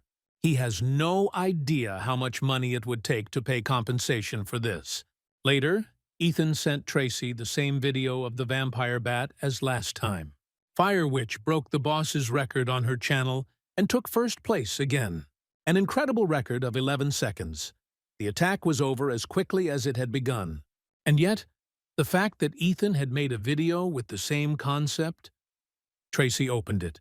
The hero in the witch costume introduced himself as always. He heard that not long ago, a new record was set on the Fire Witch channel. 11 seconds is a truly incredible record, so today Ethan will try to beat Miss Brittany. Now, he'll show you how to do it. The audience is probably wondering why he suddenly targeted her. If Ethan actually tries to target her, he'll probably get fried. There's no way he's going to do that unprepared. So today, the hero will tell the strategy how to defeat Miss Brittany, who took first place. Now, enough of this silly talk. Let's get started. Ethan kicked his leg, and the video cut off. Tracy turned on the second one. He kicked the ground, and it broke. Oh, now that the hero thinks about it, he could have trained in the dungeon. Tracy wonders what she's looking at. She was shocked that the video was 4 seconds long. Thanks to the divine martial art, the number of views and comments increased dramatically. At this rate, earning hundreds of millions will no longer be a dream. By the way, people are writing that Stacy failed the raid in the dungeon. However, when Ethan started reading the comments, she realized that these were just rumors. But the hero found articles about it and opened them to check. Reporters surrounded Stacy, asking what the future of the SH group was after they failed the S-rank dungeon raid. Fortunately, there were no casualties, but the SH group had recently invested heavily in the hunting industry and was dreaming of entering the market. But this incident put an end to that. But what does this have to do with Ethan? He doesn't have time to worry about Stacy because he's busy with his own things. He decided to figure it out himself. On the top floor of the headquarters, Stacy met her aunt. Principal Luna Knox says they haven't seen each other in a while and asks how Stacy is. The woman asked if the girl was returning after meeting with the chairman. Stacy said yes. Luna must have come to see him too. The chairman called a meeting of the executives. The company is in total disarray. Not only have their stock prices plummeted, but investments are being withdrawn as well. But Luna reassures Stacy that it's not her fault. It's their fault for expecting too much. Luna said that the girl could go, otherwise she would run into her brothers. Meanwhile, Ethan brought his sister his bitter concoction. But still, his skills in the art of medicine are constantly growing. This is more edible than last time. After studying the gentleman's mind, all the characteristics began to improve. Not only martial arts, but also super strength, insight, and divine metallurgy. Insight has increased the most, because it is linked to all the other stats. The skill, Gentleman's Mind, is not rank SSS for nothing. Chloe's complexion is definitely improving. It's effective. If Ethan continues to perfect the art of medicine, he is confident that he can cure Chloe's illness. The problem is money. To pay for a monthly subscription to Hua Tuo and Confucius, the 1.7 billion that the hero has now is far from enough. It would be great if he could sell this concoction, but medicinal drugs cannot be sold thoughtlessly without special medical certification. Ethan thought he'd have to ask Ms. Rain.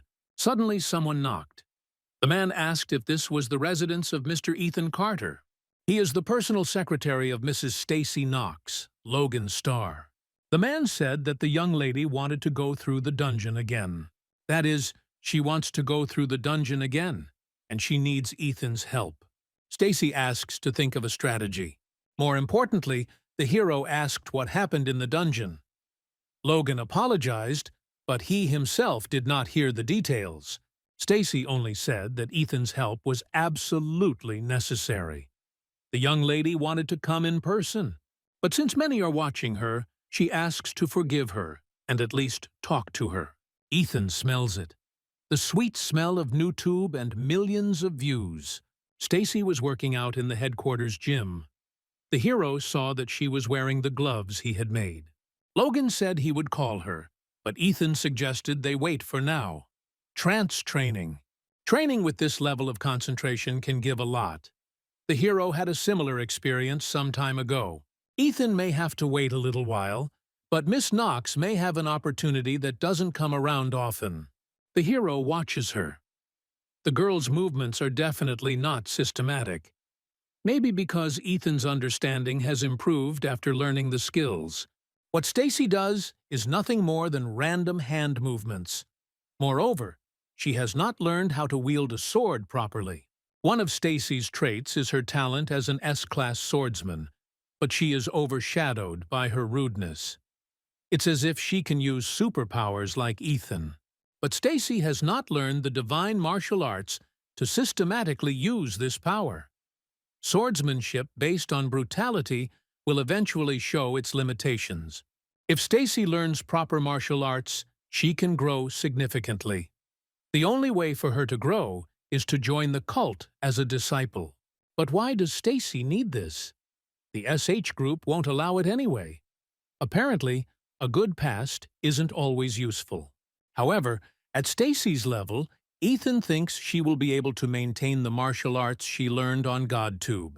King Arthur, the legendary knight of the Round Table, owner of the divine sword Balmung, Siegfried, the dragon slayer, Shang Yu, an invader with tens of thousands of men. Although the video is a little crazy, but what if Stacy could learn their martial arts? But he can't watch GodTube, so she can't even learn them. Suddenly, Ethan had an epiphany. He can just watch the video and teach her. Although the hero needs to pay for a subscription to their channels, he can get money from Stacy. No matter 1 billion or 10 billion, it doesn't matter to the granddaughter of the SH group. Ethan might even get tuition fees. This is a great deal. Stacy's money power. However, the problem is whether she, an A-rank hunter, will take lessons from Ethan, a D-rank hunter. Moreover, the hero can only teach her what he has learned himself. Is it possible to teach a divine martial art by learning it yourself? Still, if Ethan gave in like that, it would all be for nothing. Stacy came over. He should have told her he was here. Logan apologized and replied that Ethan didn't mean to interrupt her training. Stacy, wiping away sweat with a towel, looked at the hero, which made him blush. The girl ran to wash herself, and Ethan only thought about how beautiful she was. So they sat down to talk. Stacy felt awkward. The hero had waited so long, but more importantly, she needed help. Ethan asked what happened in the dungeon. The girl replied that there was no monster in the dungeon. When she entered the dungeon with her comrades, there were no monsters there. But they did come across one monster. Ethan is puzzled. So there was a monster after all. Yes, but although he looked like a wolf, it was hard to call him a monster. Stacy had never seen anything like it. The wolf family's monsters are quite diverse. However, as far as Ethan knows, wolf monsters do not appear in S-rank dungeons. Stacy, with shaking hands, says that she couldn't do anything against this monster. Even though the dungeon is S-rank, with her A+ rank strength, she shouldn't say something like that. Stacy couldn't handle the monster. Moreover, she did not participate in this raid alone. She was accompanied by talented team members with incredible equipment, and they still failed. This was more than they could handle. To sum it up, there was only one monster in the dungeon. There was only one monster in the dungeon, and it was so strong that even an A-rank hunter couldn't handle it. The dungeon rank is determined based on the total amount of mana, so there were almost no cases where the rank was determined by a single monster. However, such rare cases do exist. Mutation. A concept different from mutation is a capo monster, a monster that possesses all the mana in the dungeon. If they were facing that, it would make sense why Stacy would say she couldn't handle it. A capo monster is dangerous. Worse, it was S rank. Ethan told the girl what she was facing. However, this is the first time Stacy hears about the capo monster. The hero thinks it is better to abandon this dungeon. Ethan asks if there is a reason to go through it again. It's not that important, and the girl could die. However, she replied that she had to, and the hero asked why.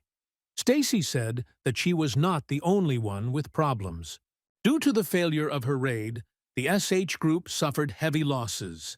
Ethan heard that hundreds of billions of won had disappeared in just a few minutes after the article was published. To prevent further share price volatility, Stacy must fix this, and fast. Sure, it's life-threatening, but trillions of won are worth risking your life. Capo Monster S-Class. A new monster that has not existed before, it will not be easy.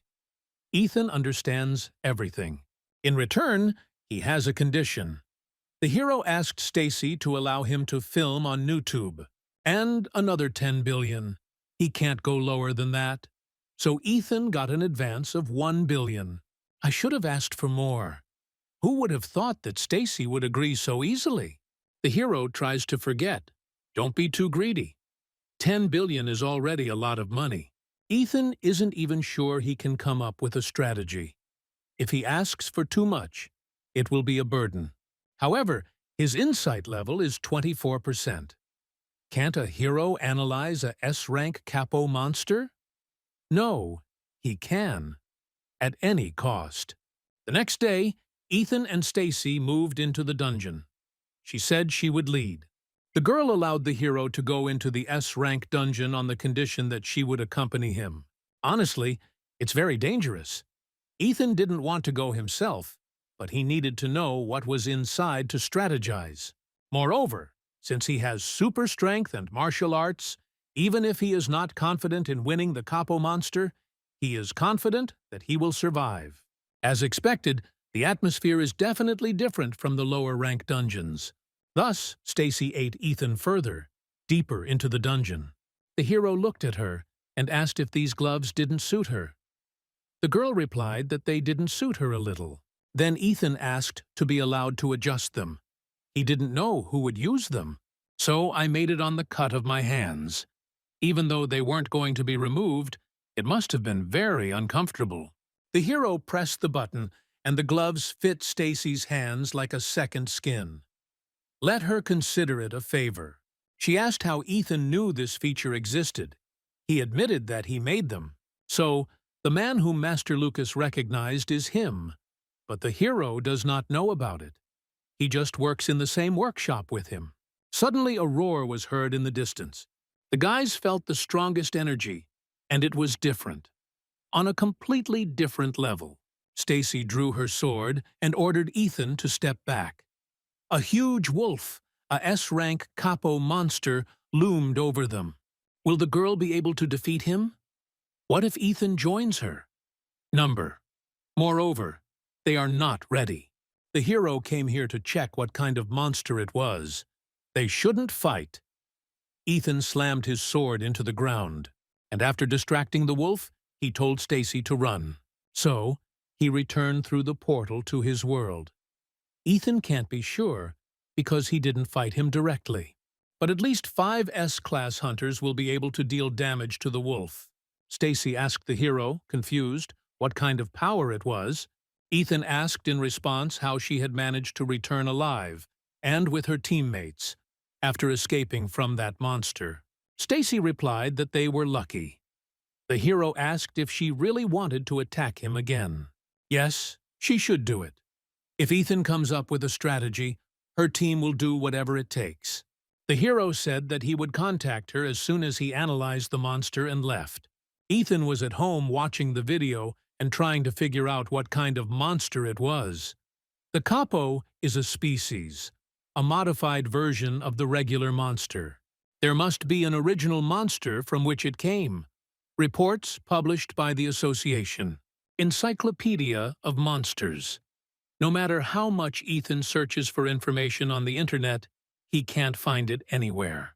Even after using Insight, he still can't find a single clue. What is this? Ethan also continued training with Hercules.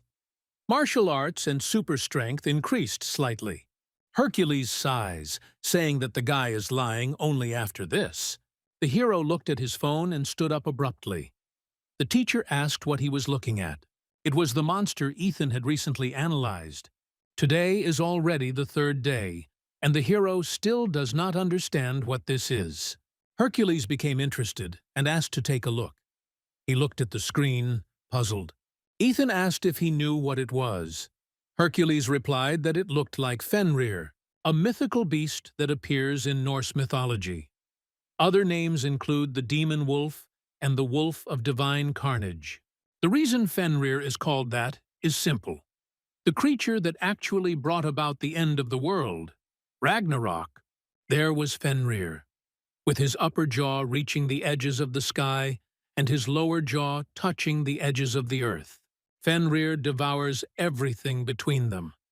In the end, Fenrir, who devoured the entire world, bites and kills Odin, a powerful god from Norse mythology. Ethan asks what Fenrir is doing here and how he got here. How would Hercules know? This isn't his world. An unknown guy who gave the hero a smartphone containing GodTube and even Fenrir. In this situation, Hercules is probably the only one who doesn't know how to get here. The teacher said that he had already fought Fenrir once, but, of course, he had won. Then Ethan asked what would happen if he fought the beast. Hercules isn't sure. It won't take even a second, probably. The hero looks puzzled, until Ethan is torn to pieces. The teacher laughed, but now, with Hercules looking at him, he can't tell. From this, it can be seen that Fenrir has become very weak. His physique has also changed, becoming similar to a wolf cub. Still, the beast is the size of a small hill. But given the mythology of Fenrir, it is certain. And Hercules also says that the beast is wearing an ornament that he has never seen before. It seemed like this thing was suppressing Fenrir's power. Ethan began to wonder what kind of handcuffs these were. Hercules thinks that with Fenrir like that, it will only take a minute until Ethan is torn to pieces. On the beast Gleipnir. It is said that it can never be destroyed by anything that exists in this world. But how did Fenrir get here and why? If this black wolf is really him, then there is practically no way. Well, Hercules offers to at least tell the hero about the beast's weakness, but, of course, not for free. Ethan said that if the teacher tells, he will share the idea of video content with 200 subscribers.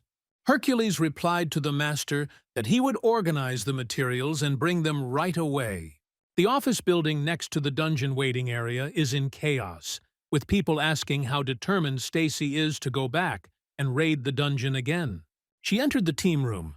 It seemed like everyone was here so they could head out.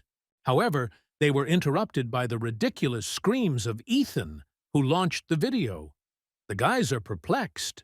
One of them said that Ethan is a YouTuber, and his channel is called World Conqueror. Henry doesn't think this is a really famous channel and asks what such a psycho is doing here. They say he is the one who came up with the strategy for this dungeon, but no one knows about it, only heard. Unconventional conditions for supporting team members, and they even dragged in a pathetic YouTuber.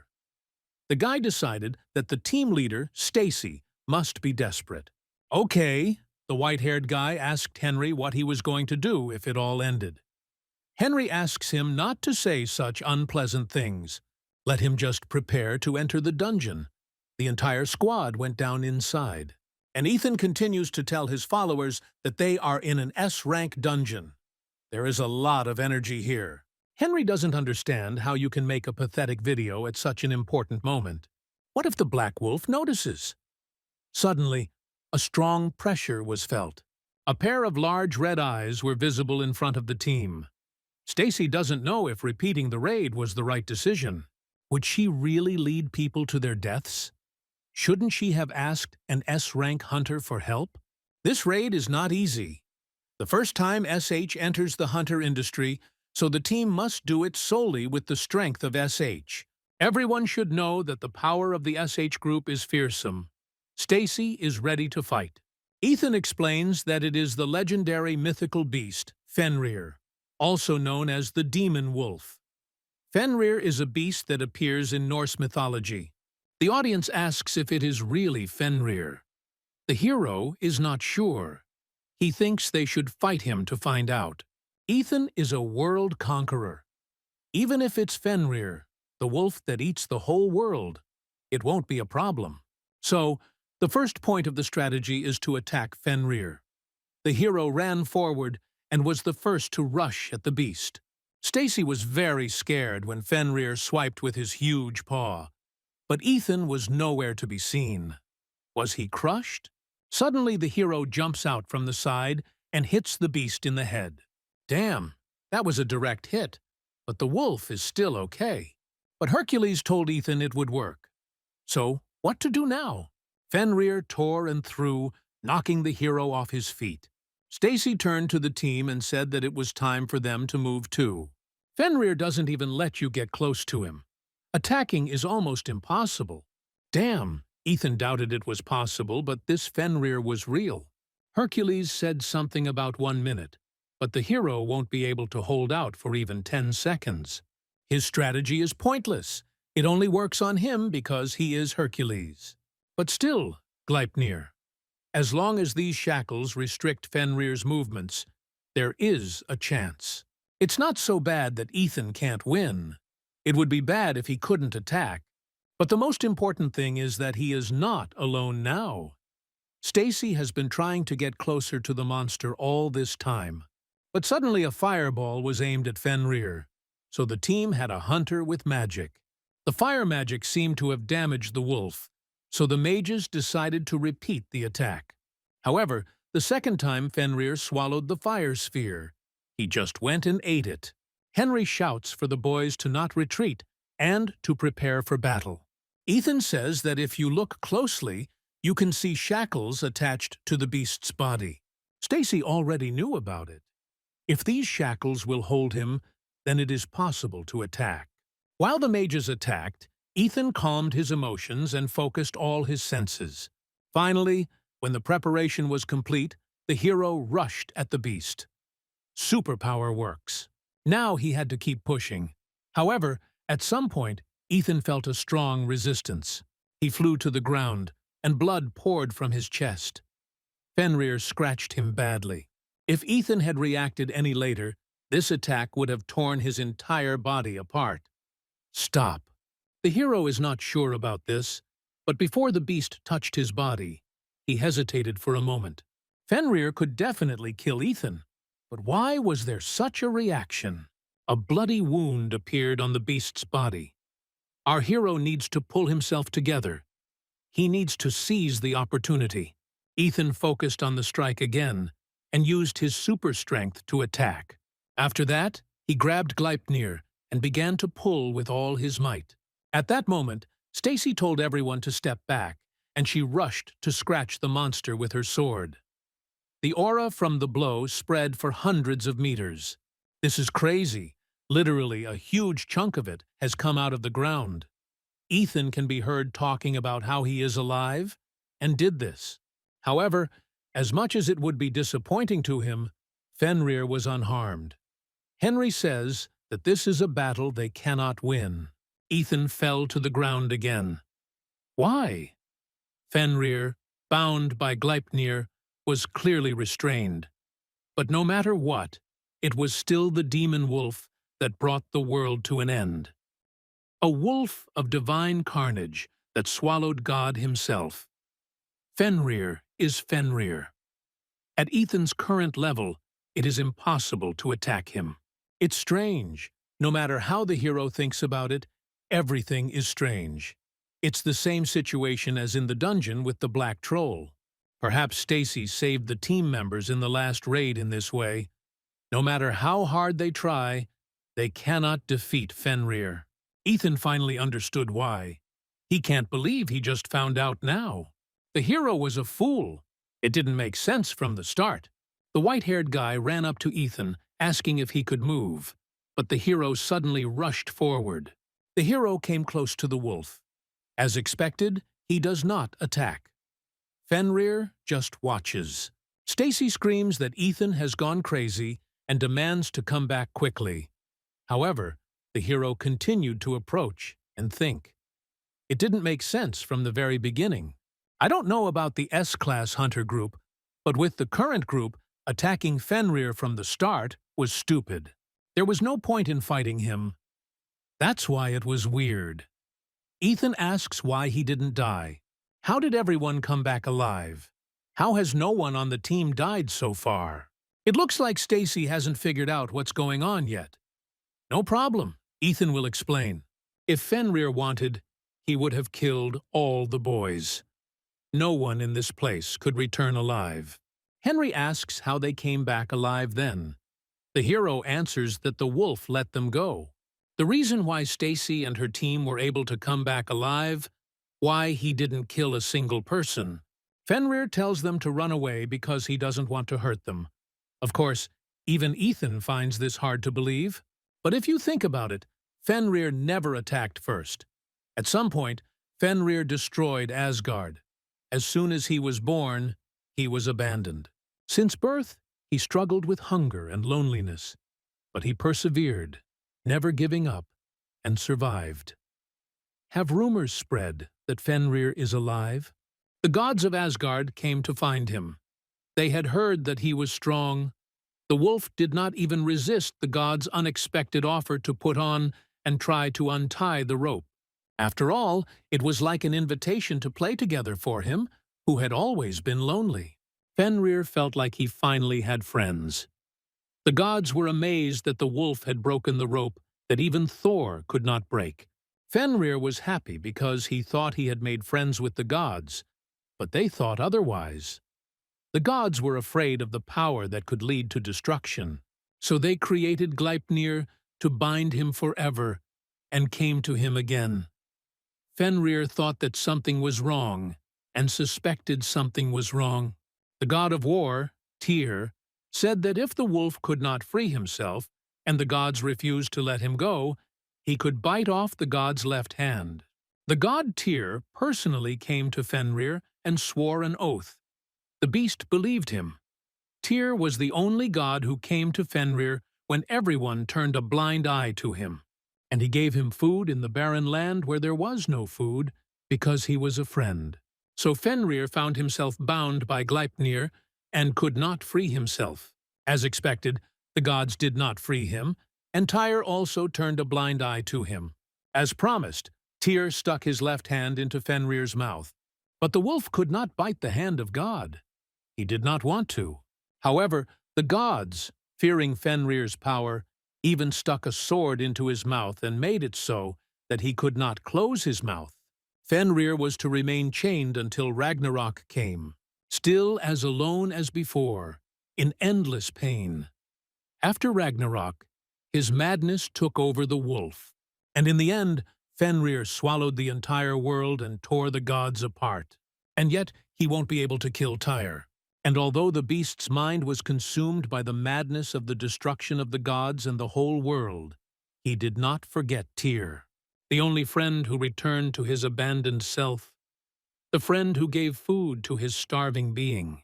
As always, Fenrir considered Tyr a friend. Perhaps it was naive and foolish of him. Fenrir in mythology was definitely not a wolf worthy of being called a wild, demonic animal. So Ethan says that Fenrir doesn't want to harm them. However, no one on the team wants to believe it. It's not surprising. Still, Stacy says they have to get rid of the beast. If they neglect the S-rank dungeon and a breakthrough occurs, there will be no turning back. Even if the dungeon is not destroyed, Fenrir will come out during the breakthrough. There is no guarantee that it will not harm people. Stacy says they will retreat and report this to the association, and also get help from S-rank hunters. The girl decided to give up on clearing this dungeon. And Stacy is right. To prevent the possibility of disaster, they must kill Fenrir. Ethan doesn't know why the beast is here. Could it be that he was abandoned again? In mythology, the end of the entire world, called Ragnarok, was cut off by Gleipnir. Fenrir was able to escape, but for some unknown reason, he is again bound to Gleipnir. Perhaps Fenrir was thrown here again? This dungeon was used as a barrier to trap the beast, so that he could not escape to another place. As in the myth, Fenrir was abandoned as soon as he was born, so that he could die here a lonely death. This also explains why the dungeon rank was measured as S rank. Only the mana of the dungeon in which the beast was imprisoned was measured, and not the mana of Fenrir himself. The power to trap a weakened Fenrir was measured as S rank. Stacy suggests going back, but Ethan is hesitant. There's nothing he can do. There's nothing he can do for Fenrir with his powers. If they leave like this, it will be all over. Fenrir has no intention of harming humans. Even if he had already committed suicide when the team returned, he would not pursue them now. Because it's stupid, just like in the myth. It'll all end as soon as the guys leave the dungeon. Even if it's Fenrir, it won't be able to stand up to a group of S-rank hunters. All they have to do is gather the S-rank hunters and clear this dungeon. If Fenrir is weakened and tied up like he is now, he will definitely be attacked. That will be enough for them. The beast can't put people in danger, right? Fenrir just needs to be gotten rid of.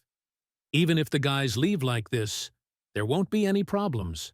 All Ethan has to do is live his life as usual. Go back to his everyday life. Make gear and make videos on YouTube, make money, study GodTube to cure Chloe. That's it. That's all Ethan can do. But why can't he take these steps? Abruptly, the hero returned to Fenrir. Abandoned wolf. The beast never harmed anyone. He did not dare to harm anyone even when he could suffer himself. But in the end, it is a monster in the dungeon and a demonic monster that threatens people. So the guys have to get rid of it. You can't leave him alive. Unfortunately, there is no other way. GodTube legends never give up. Under no circumstances. They never lost even battles that were unwinnable.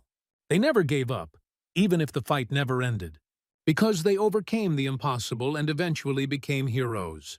If there is no way out, they will create one. Ethan said he would destroy this dungeon.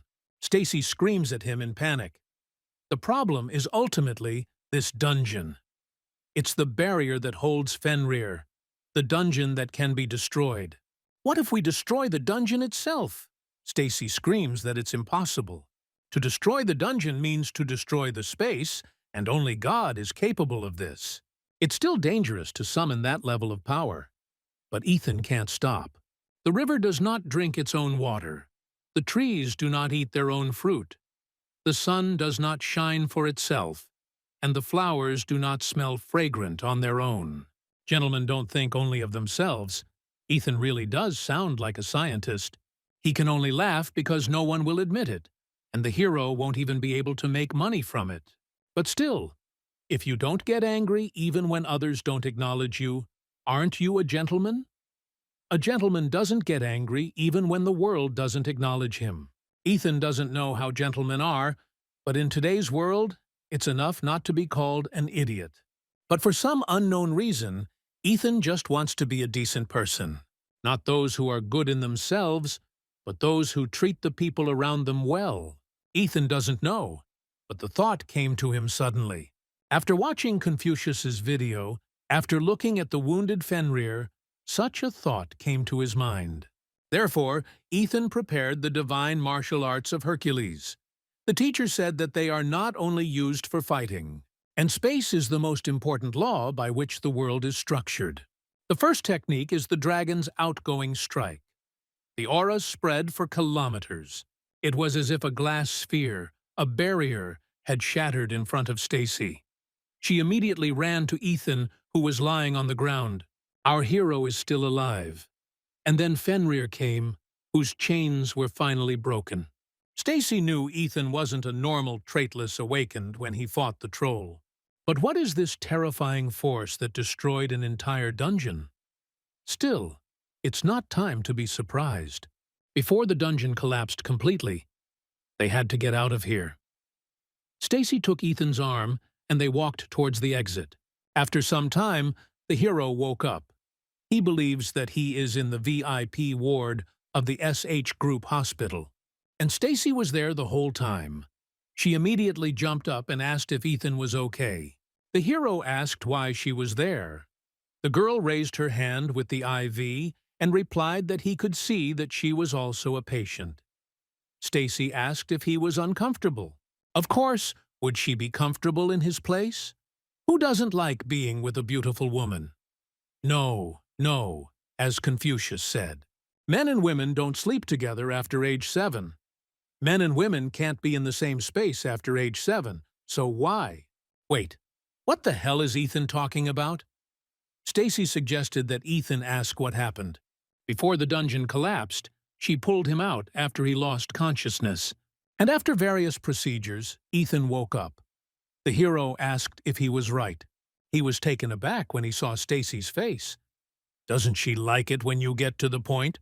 As Ethan said, the dungeon was destroyed. As a result, it was considered cleared. This is good news. By the way, the hero asked what happened to Fenrir. Stacy isn't too sure, but if he's talking about that wolf monster, she saw the beast leave somewhere at the end. With the dungeon that served as Feeney's prison destroyed, Ethan hopes he can return safely to the realm of the gods. For now, Stacy hasn't revealed what happened in the dungeon. She's also asked her comrades to keep their mouths shut. It was announced that they were the ones who conquered the dungeon. But if Ethan wants, they will fix it. Meaning, make it so that he was the one who cleared it. The hero suggested that it would be better to say that Miss Knox did it. The girl fell silent, and then asked if there was a reason why Ethan was hiding his power. The hero started joking, saying that this couldn't be true. If it were true, he wouldn't have created his channel on YouTube. Although Ethan has no intention of hiding his strength, given the situation, now it is necessary for the SH group to be known as the one who cleared the S-rank dungeon. Therefore, it will be said that Stacy was the one who conquered it. The girl must be doubting her own abilities, thinking about whether she can announce it. Even though she doesn't have the skills to clear an S-rank dungeon, Ethan said that the dungeon this time was special, and Stacy was quite capable of clearing S-rank dungeons. The girl thought that the hero was trying to console her, but he was only stating the facts. Stacy smiled and thanked him. Well, enough about that. Ethan asked if there was anything else she wanted to say. Yes, that was exactly what she wanted to get to. Stacy asked if the hero would like to work with her.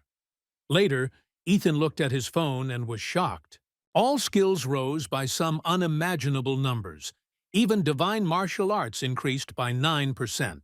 Not to mention 1.3%, superpower only increases by 0.3 to 0.4% every day. And yet, it just increased by 13%. And the mastery of divine martial arts had only increased by 0.1% in the week before.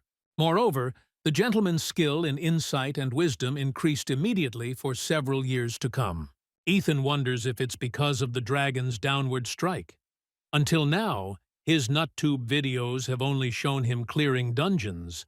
But this time, the hero destroyed the space and dimension of the dungeon, and therefore the dungeon itself was destroyed. And Ethan found himself in this state. Just like when he encountered the dark troll, he lost consciousness as soon as he used his power. Still, compared to his past, being able to use divine martial arts was already a huge improvement. When would Ethan be able to make him completely his? And yet, he only wanted to try it once. Who would have thought that Stacy would agree right away? The girl left the hospital and asked Logan to take her to her grandfather. He thanked Stacy for her hard work on this raid. The chairman was very pleased. Logan asked what Ethan said, if he refused again. The girl answered that yes. The man asked what our hero said this time. Well, Ethan said something like, Gentlemen only get along with people, not with a group. On the other hand, insignificant people form gangs but do not get along with each other. That's why instead of being colleagues or teammates, the hero said that he likes to work together sometimes. Based on this, he asked if Stacy wanted to learn fencing. So, he was going to be the one teaching her now? Logan admits that Ethan has exceptional abilities, but isn't he an awakened D-class? Stacy told him she wanted to try learning. Then the driver asked why they were going to the chairman now. The girl thinks she needs to pay for her education. Meanwhile, Ethan is still in the hospital. He sits in the yard and thinks about what is best. Heaven-destroying divine sword of King Xiang-Yu. Dragon Slayer, Siegfried's dragon-slaying sword technique. Or the founder of the Wudang sect, Zhang Sanfeng's Taiji sword. These three techniques are probably the ones that suit Stacy the most. Among these three techniques, there should be one that she likes the most. You can show her all three techniques and let her choose. But it doesn't matter. Ethan will need to pay a subscription fee. In addition to the 10 billion won, he will also receive tuition fees every month. The hero decided to check his subscriptions but was very surprised. All of them cost not even 200 million, but 2 billion. It's not clear why it's so expensive. The Confucius channel costs 1 billion, and that's even more expensive. Ethan began scrolling through his phone frantically. This couldn't be happening. He opened the Hippocrates and Ho Chung channels. Last time the hero checked, it was definitely 100 million. The subscription price had increased to 2 billion. Does this mean that the subscription price increases with the number of channels he subscribes to? So, it will be 3 billion. No, maybe 4 billion, or even more. Wait, if it continues to grow like this, there is no reason to choose all three. Even if it goes up by 1 billion, the total fee alone is 9 billion. Ethan can sign up once and cancel it. But can he do it after registration? Now what? Will he have to pay 9 billion every month? No, if Ethan does not pay, the subscription will be cancelled automatically. Even if he only chooses one sword technique to teach Stacy, the subscription to the next channel Ethan chooses will also increase, because the channels he subscribes to add up. No matter how much money Ethan makes, there's no end in sight. Suddenly, he felt a strange energy and presence that did not belong to a person. The hero came closer to the bushes and saw something that looked like a dog.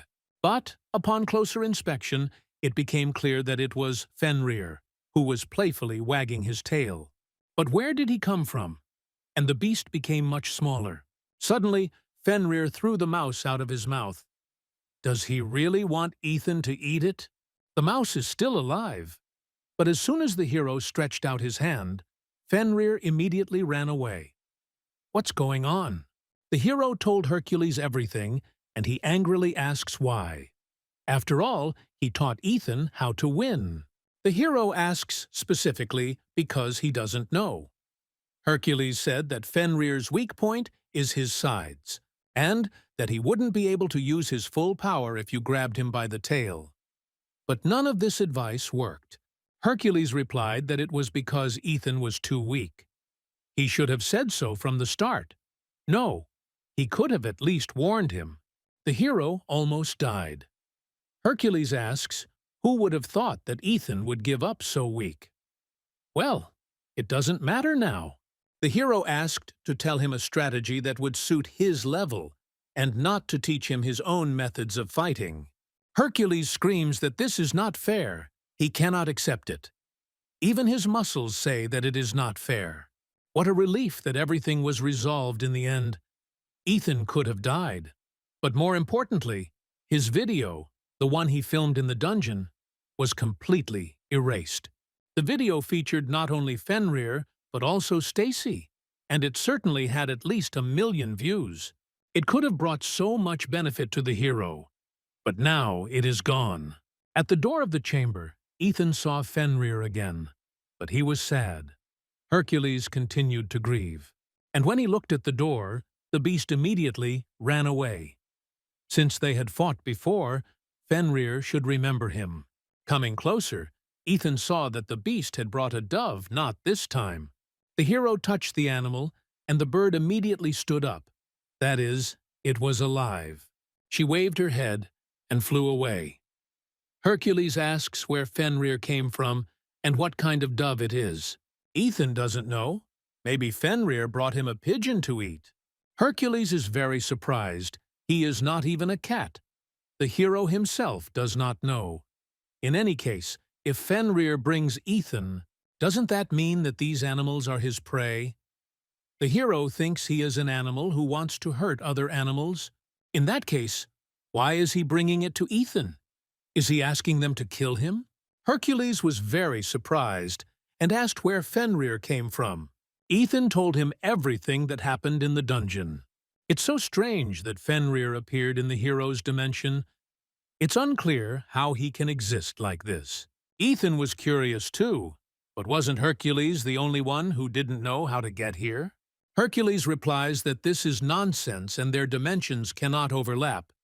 Ethan then asks where Fenrir came from, so it's true that Hercules is the only one who doesn't know this. He asks Ethan to trust him. It's all so unfair. Shows how his muscles say it's not fair. Yes, of course they do. In any case, Ethan managed to survive after using the dragon's outgoing strike. Hercules asks how the boy managed to use it. Ethan says that he just had luck on his side. But the teacher says that his dragon outgoing strike can't be used just by relying on some kind of luck. By the way, Ethan asked why Hercules doesn't teach him the next technique. It's not that hard, but the hero seems to have to give something in return. Got it? He'll let the teacher know the content of the next video. Pandemonium's top leader, Cole Hawkins, was informed that a new order had come in. Ethan Carter, a D-class hunter. Cole told the girls to leave and then asked if the guy was making fun of him. Does their Pandemonium seem funny? However, the guy claims that Ethan is an unusual D-class hunter. Cole replies that D-class is D-class even in Africa. He must have heard that Stacy from SH Group cleared S-rank dungeon. Of course Cole knows. It's all anyone talks about on the internet. The subordinate says Ethan has something to do with it too. Cole is surprised. The guy is some kind of trash D-class. The subordinate doesn't know the details, but Ethan seemed to be helping Stacy. The manager asked what the order was. The guy needed Cole to confirm it. It didn't matter how he did it. More importantly, it's a VIP order. Cole apologized, but he can't fulfill it. Cassie Wang made her move. The human butcher from the inspection bureau finally moved. Cole doesn't know what she found there, but she causes the group a lot of problems. If Cole gets caught by this bitch, even he won't escape unscathed. Moreover, a new branch manager was recently appointed in Korea, and Cole does not want to create unnecessary problems for them right away. The subordinate is in complete shock. Let Cole just not say that the leader is at the level of the scar. The key figures, called Pandemonium leaders, are divided into 5 levels: tear, fracture, crack, scar, bruise. The leader of Pandemonium, whose identity is unknown, is said to have killed one of the 13 heroes. The Red Shadow. A scar-level leader would be someone who could survive working with the Red Shadow and walk away with nothing but scars. There is now such a manager working in Korea, but Cole asks not to tell anyone about it. The guy said they would help the group with the inspection bureau. They will also help Pandemonium gain a foothold in Korea.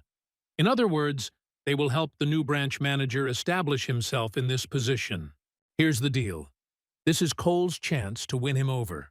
So it wasn't just a VIP order, it was a super VIP. Cole asks what the conditions are. Just don't kill Ethan.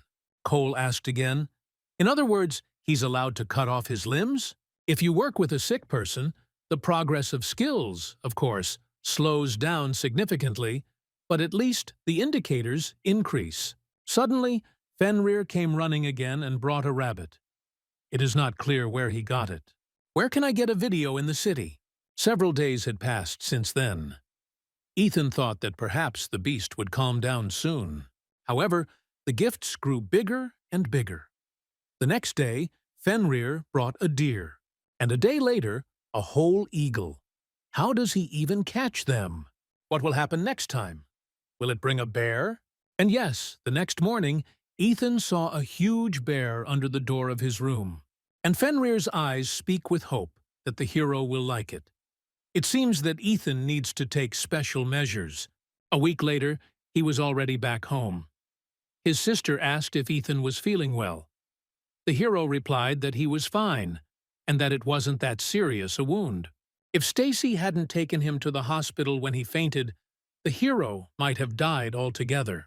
More importantly, how was Chloe feeling, and whether she was taking her medication regularly? She couldn't have missed it just because Ethan wasn't around. My sister told me she doesn't do that anymore, and she took herbal remedies without fail. Chloe just thinks about them, and her stomach starts to hurt. It seems she is still having a hard time. The hero will need to increase his level of divine healing techniques. By the way, Ethan wanted to ask Chloe if she liked puppies. His sister was delighted to see a puppy on the doorstep. She immediately went to hug him, saying how cute he was. The hero got scared and told her to be careful. Chloe asked in surprise why, and Ethan said that he might bite. His sister doesn't believe him, who the dog might hurt with his teeth. She doesn't know yet. If Fenrir bites, the world will come to a standstill. Chloe asked to name the dog if Ethan hadn't given him a name yet. The girl suggested the name Chernish. The hero hesitated, and the sister thought that he didn't like it. Does Chloe even have any idea what kind of names to give? The sister asked the dog if he liked Chernish, and he wagged his tail. Ethan is completely confused. It seems that Fenrir has already learned the techniques of survival in the human world. Then they decided to call the dog Chernish. Well, probably, since Fenrir is so happy, Chloe gave him a good name. In the gym of the SH Hunters Guild headquarters, Ethan met with Stacy. First, they will sign a contract, as she promised. After deducting the deposit, it comes to 9 billion. They immediately arrive to the hero's account. The balance is a whopping 10.6 billion won. Everything is boiling inside. A family of 4 can live for 277 years on this money. Stacy also wants to discuss the cost of that lecture Ethan mentioned last time after she saw his swordsmanship. Yes, the hero will show it live and they will make a decision. In fact, he was not sure how much he should ask for it, and he does not even know how much Stacy wants to pay. So it would be better if she decided everything on her own. Then Ethan asked for 1 training sword. There are only 3 sword techniques he will demonstrate now. He chose the ones that will suit Stacy. But it's quite difficult for him to choose one. So he asks the girl to tell him which one she likes best. Ethan thought about joining their membership program, but it's too expensive. And the longer you're in, the more you pay. The hero came here only after watching their trailer, and is not sure that he will be able to show it off well. So, the first style of swordsmanship is called the divine sword that splits the heavens. Stacy is in shock. She couldn't see the sword move. She can't even move. Unlike last time, Ethan swung rather slowly, but his suppression definitely affected her body. Now the hero will show the style of wielding the sword of the dragon slayer, Siegfried. He made many swipes, and a bright pink silhouette of a dragon appeared in the air. Stacy was becoming more and more shocked. And finally, the Taeguk sword style used by Zhang Sambong, the founder of Wudang. This style contains the origin of the universe. The swing of the sword summoned all 4 elements. That's all. These are the 3 sword techniques Ethan can teach the girl. He asks which one she liked the most. At the same time, there is a car parked in front of the guild headquarters.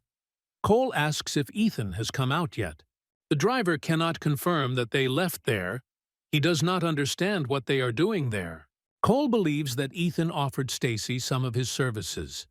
At first glance, he looks menacing, but in bed, he will behave completely differently. The man mentioned that this Ethan has a younger sister. The driver says that if they get involved with strangers, they might get into trouble. If the ID gets wind of this and Cassie gets involved, Cole said not to worry.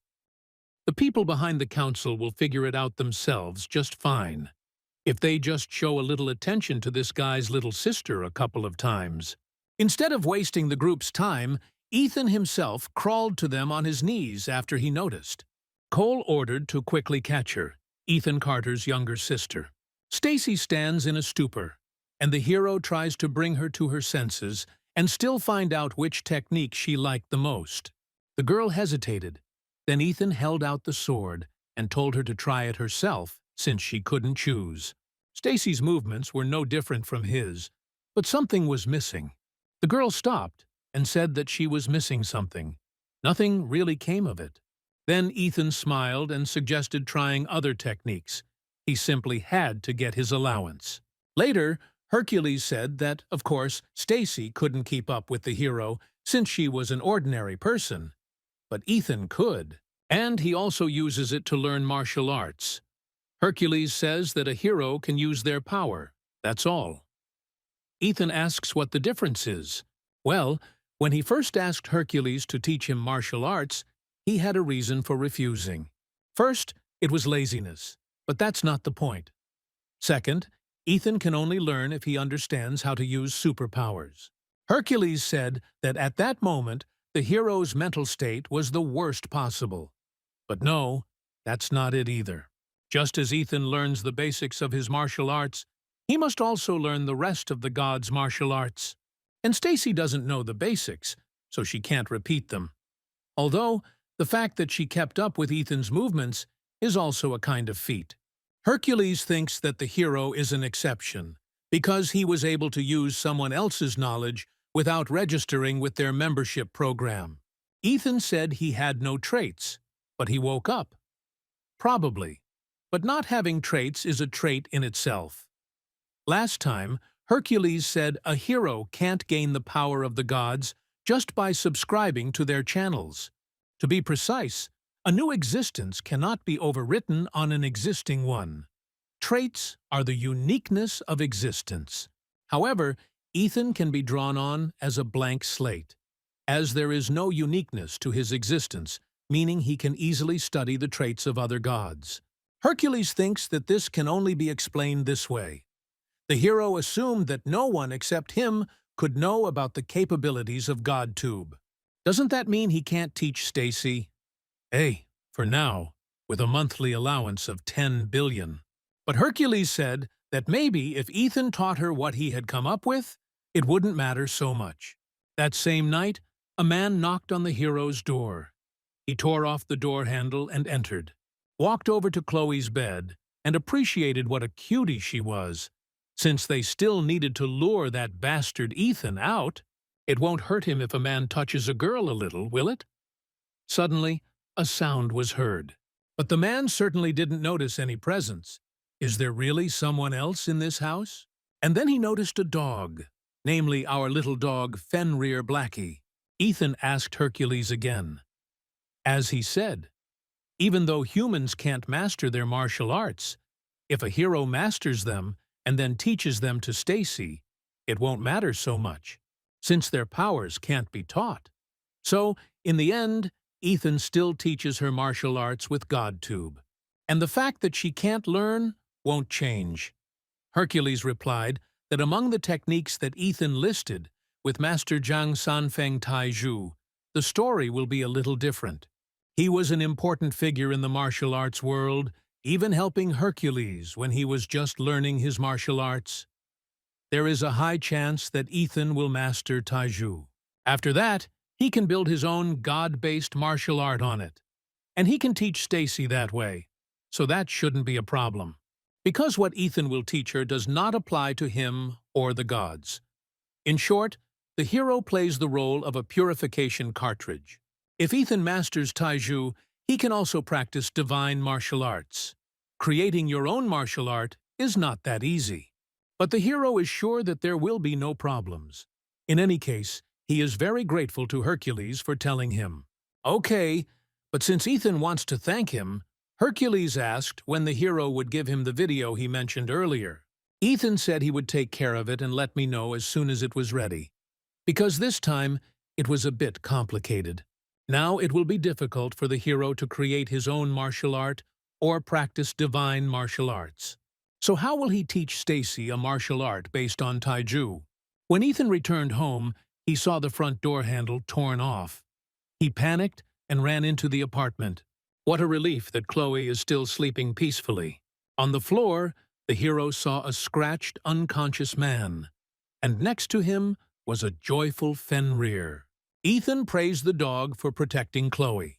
The hero has never seen this man before. Judging by his energy, he is definitely an awakened person, not an ordinary person. Even though Ethan doesn't know how he got into their house, he's sure he has bad intentions.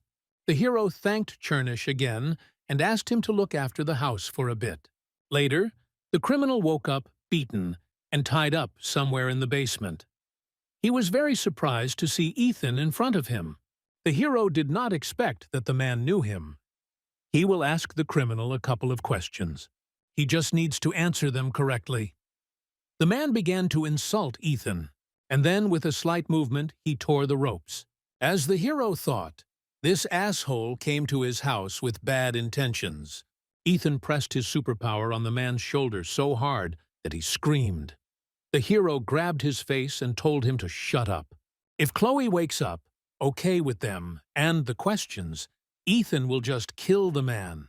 And he is not the kind of person who will take the word of someone who still has intact limbs. Ethan brought the man's body to the building he had blabbed about. The hero turned to the criminals and asked where Cole Hawkins was. The guys pretended they didn't know anything and said it was some kind of nonsense. One of them approached Ethan and advised him to cool down and go home before something happened to him. They asked if he even knew who Cole was. They advised him to get lost if he valued his life. But Ethan, already with his super pressure, asked where Cole was. The guy got angry and wanted to hit him, but the hero pinned him down and repeated his question. The guy doesn't understand why some stranger is so strong, and then Ethan throws him back. The other bandits immediately rush to attack the hero in response. They say that he seems to be very confident in his skills, but he is finished.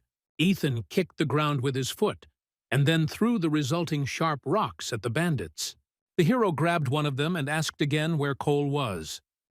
Meanwhile, at the Hunter Inspection Bureau, Casey was informed that Pandemonium had made its move. The commander asked if their location had been found out. Layla replied that no, but the traces of movements were clear enough to track, so they would find out soon. Cassie says to immediately gather all members of Squad 4 and request reinforcements from all possible guards. Demands to gather even those guards who can't move. Cassie needs to go too. But suddenly, the man stopped her, apologizing for disturbing her during the service. They had received an urgent task. It looks like Cassie is needed there. The girl apologized, but she doesn't think she can help them now. However, the man added that this was a special order from the chief. A C-class dungeon had appeared in Sandudong. The man thought Cassie should go there quickly. The girl asks if she really needs to go there and suggests sending another squad. The man heard Cassie ask for backup. He can refuse this request. Moreover, he does not think the chief will turn a blind eye to it. He tells her that he can't bear the consequences of Cassie's choice, so she must be prepared for that. To think that such a bastard would be the head of the Hunter Inspection Bureau division.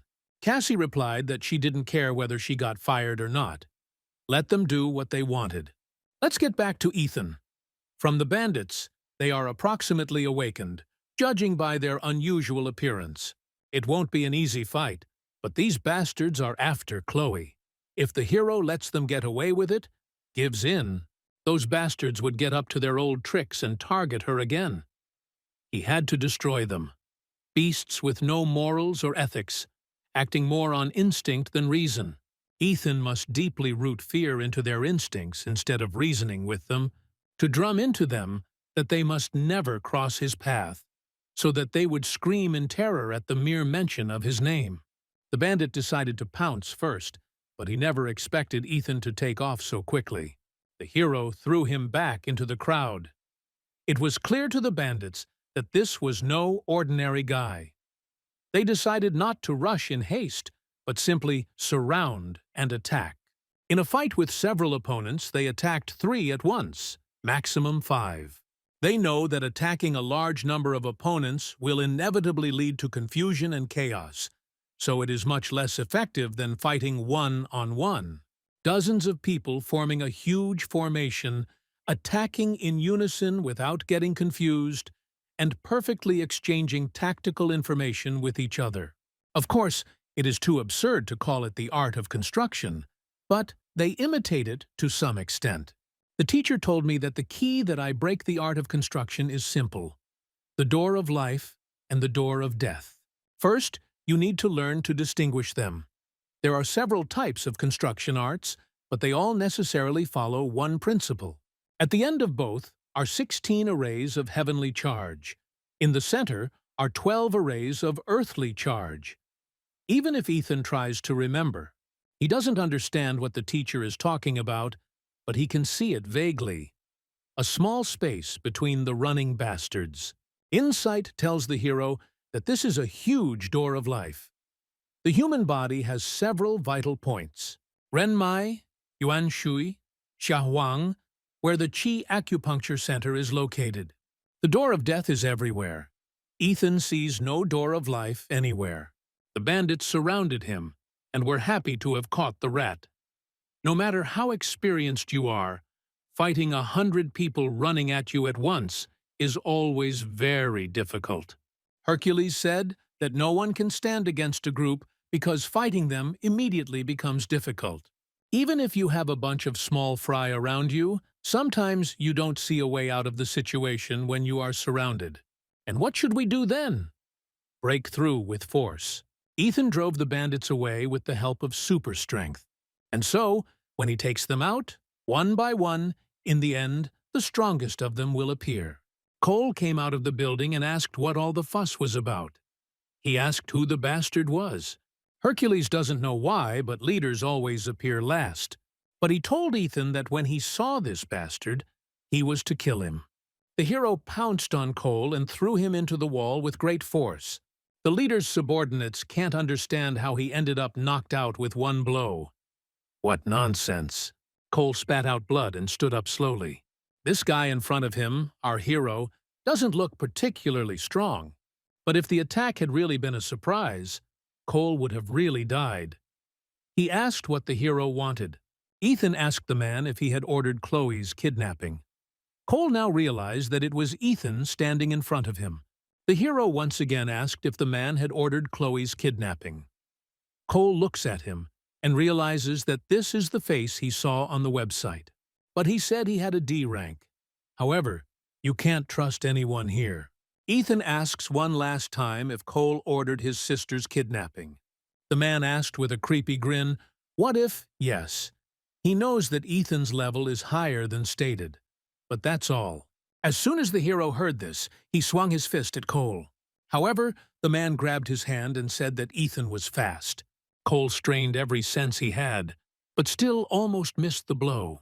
Ethan may not be so bad, but that's all. The man said that the only thing the hero lacks is strength.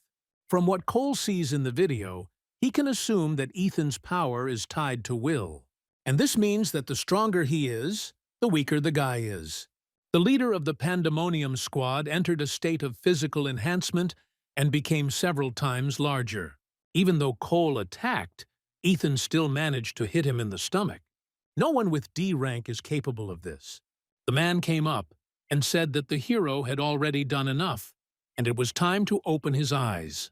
Cole welcomed Ethan to Pandemonium. The subordinates tried to say something to their leader, but he just shut them up and ignored them. Ethan had so much power. What was the point of living a normal, boring life? Cole said they were special. There was a difference between them and ordinary people, who were no better than scum. That was only fair, wasn't it? Why should they live by the rules that these insects created? Let them live by the laws that they created for their own safety. But not super beings like Pandemonium. What's the point of sacrificing yourself for the weak? Cole asks if the weak shouldn't sacrifice themselves to them because they are superhuman. And the strong man must oppress the weak. The strong can do everything. Pandemonium will create a world where strength determines power and justice, where there are no rules and laws. If you want something, take it. You can get drunk, you can rob. Ethan asks what Cole is talking about. He wasn't really listening. It seemed like the man needed to talk, so the hero kept quiet. Ethan asked if he was done talking nonsense. Cole thought it was because of his sister, but giving in to such feelings was stupid. Ethan asked thoughtfully why it was stupid. The man replied that if you are controlled by personal attachment, then you are a weakling. But the hero did not agree. That means Ethan is a human being, and not an animal like Cole. The man chuckled. She admires our hero's abilities, so she gave him a chance. But if he is ready to sacrifice his life, Cole says, just don't regret it later. The chain on his neck broke, and he was completely confident in his superiority. However, after he hit, he realized that he was thrown back, and it is not clear what it was, and even more importantly, at what moment.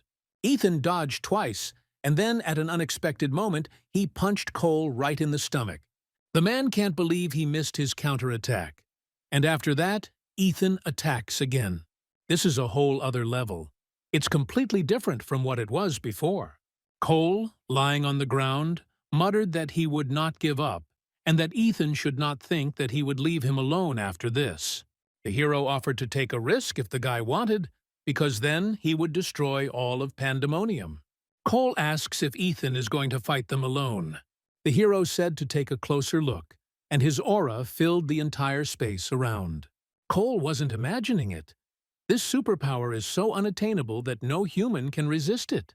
Divine art of Hercules, first form. A falling dragon strike that loomed over the stunned boy.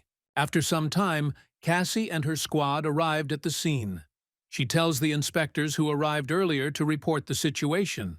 The guy said that it was all over. It was easier to see it than to explain it. When they arrived, it was like this.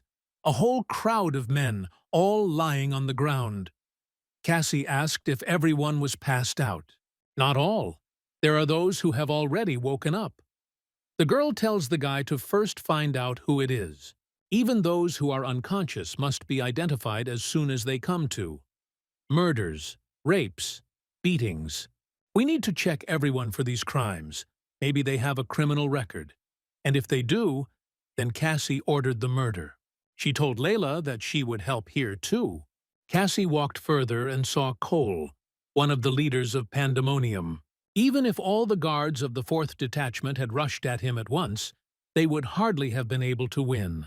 Even Cassie couldn't do it. Then, we need to find out who can do it.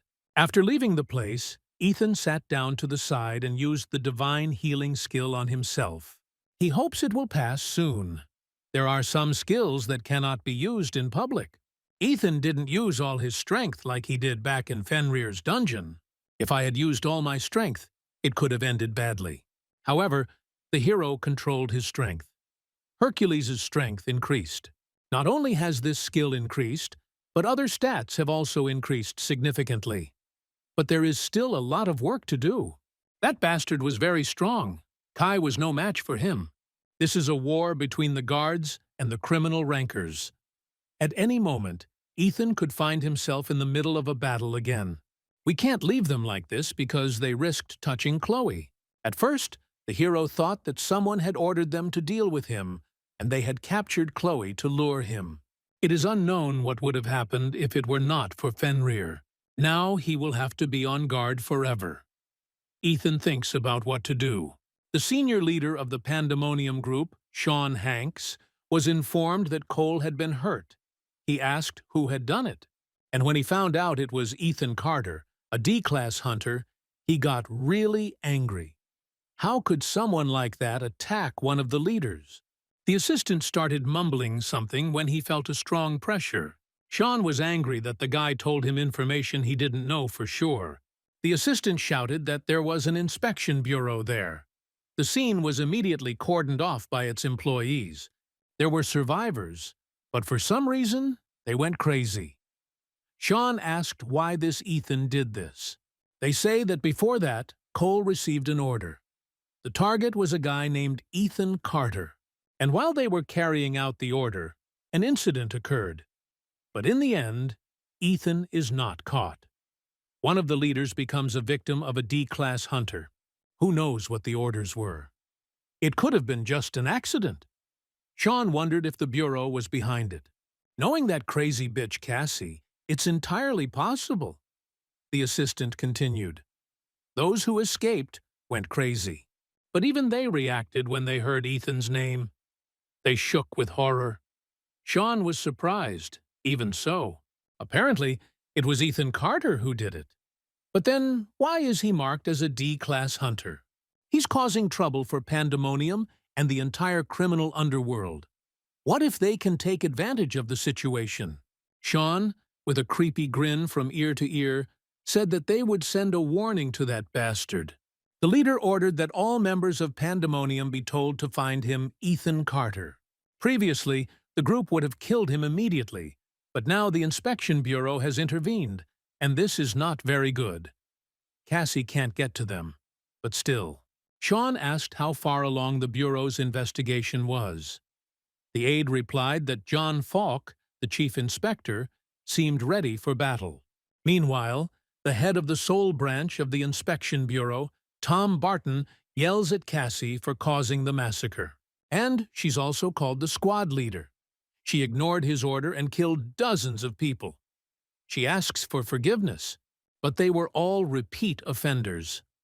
Tom is indignant that she dares to object.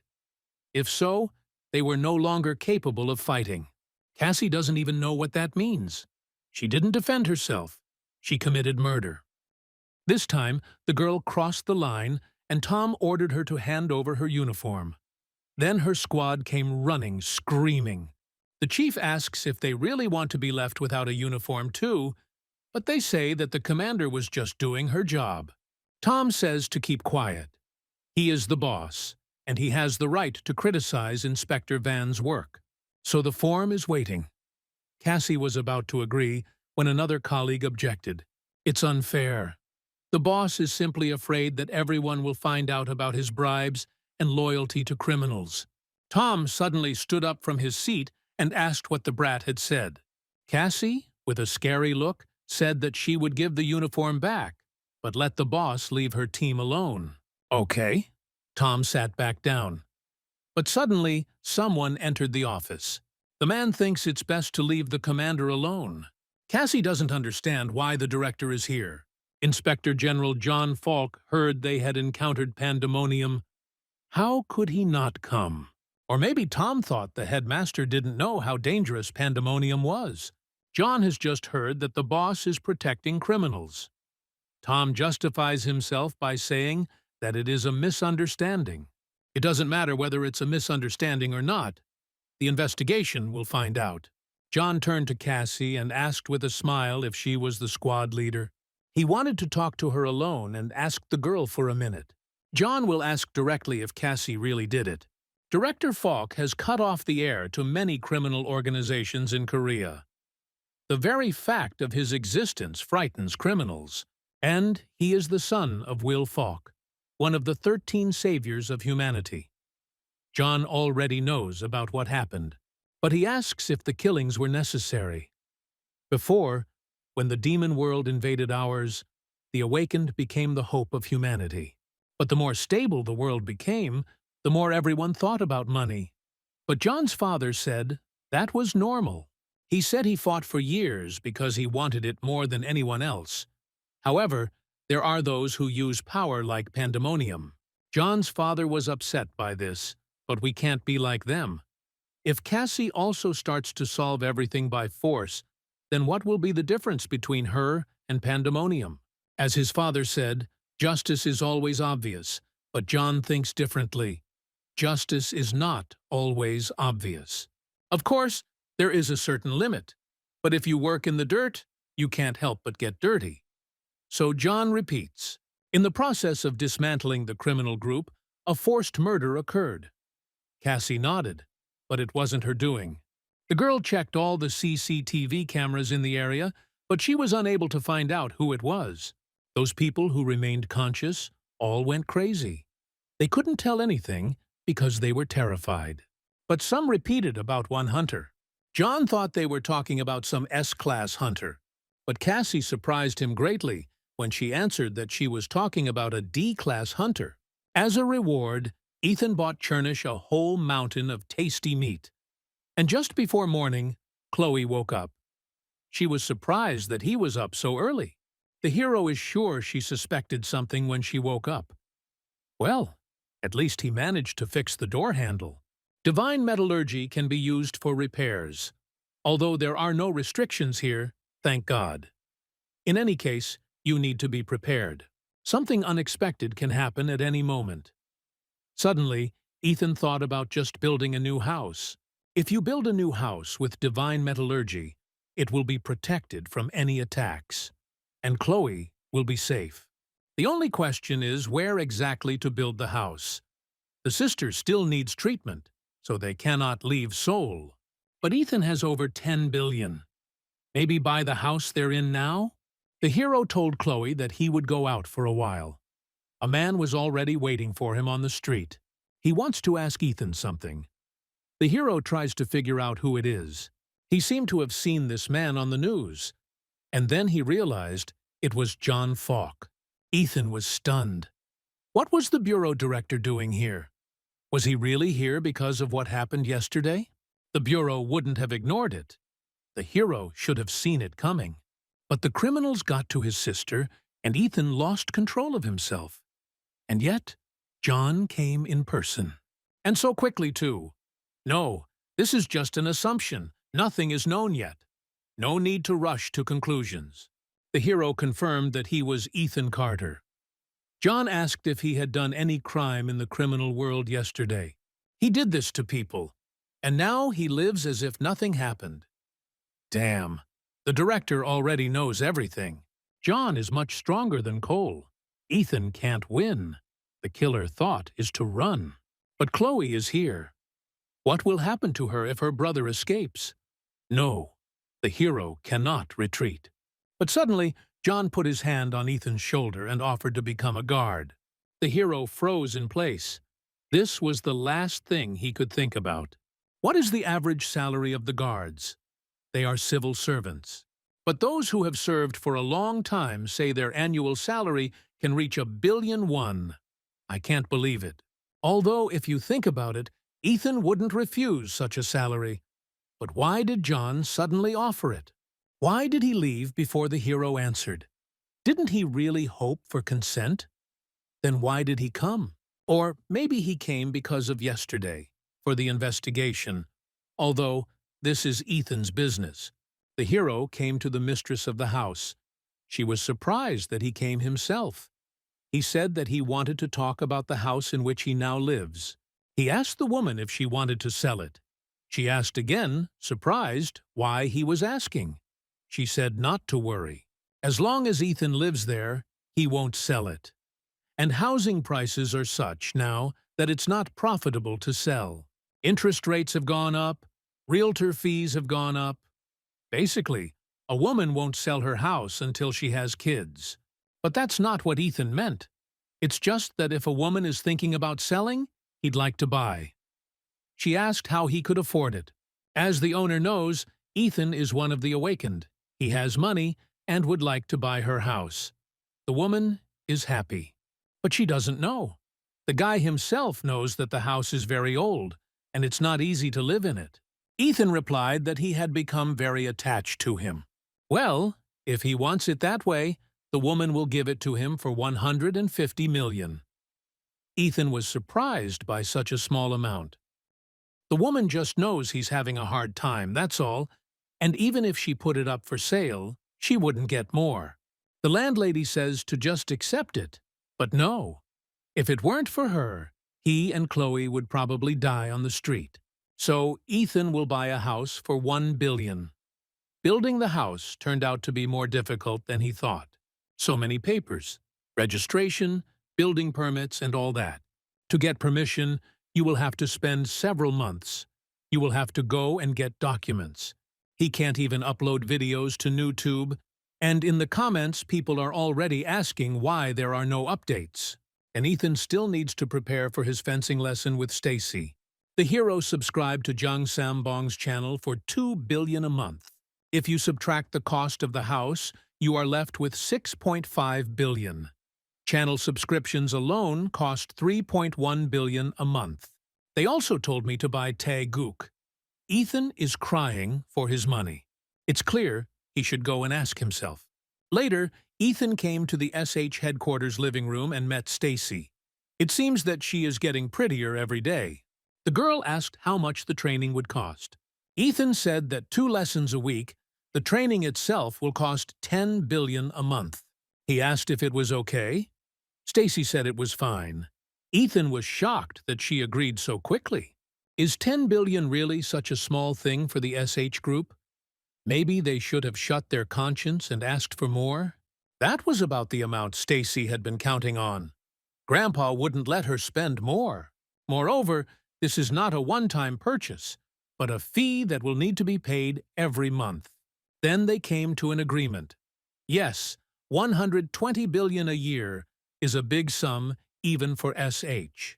By the way, Ethan wanted to ask about something. He's going to build a new house.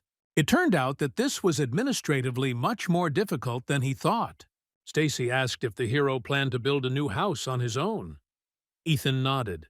The girl replied that she would find out everything. It was amazing. She understood everything too quickly. In the forge, Ethan created a weapon.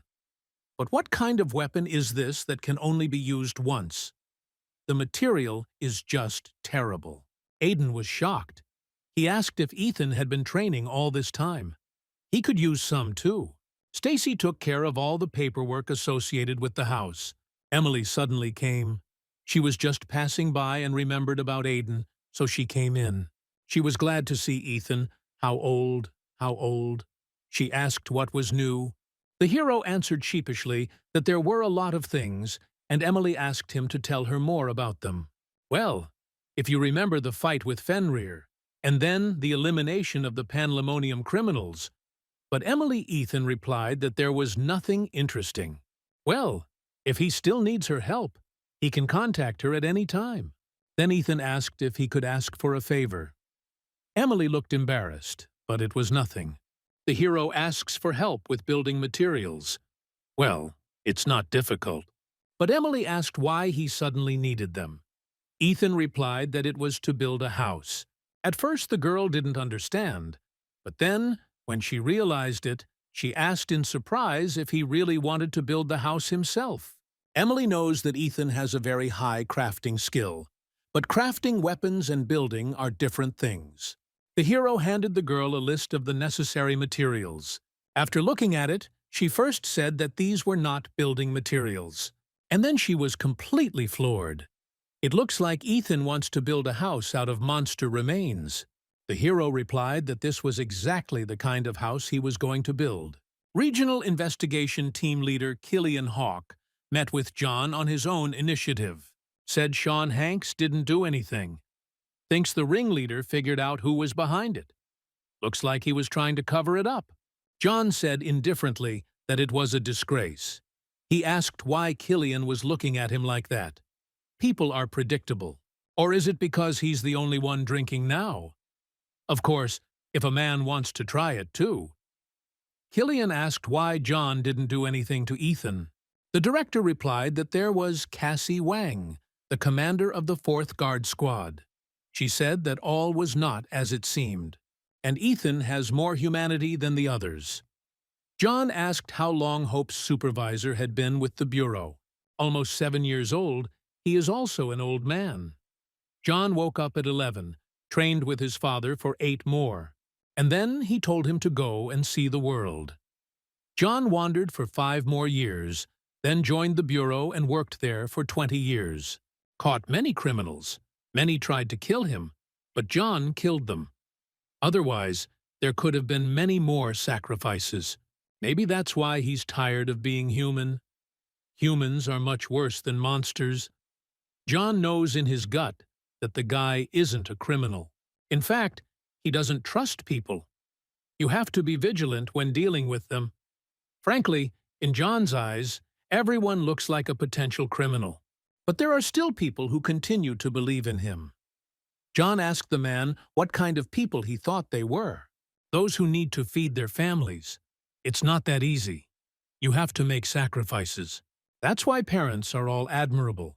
But Ethan has something else. He has to save his own sister. But Killian finds it suspicious that Ethan is engaging in such activities and lying about his level. He almost destroyed the criminal world single-handedly. Well, John doesn't know. Maybe that assessment is unfair. People call the Bureau inspectors butchers, but they are not. But they must remember one thing. The blades of their swords must always be pointed at criminals. John likes a society where people live in peace. This was the world his father had defended. Killian asked where the director was heading. John replied, "To the SH group."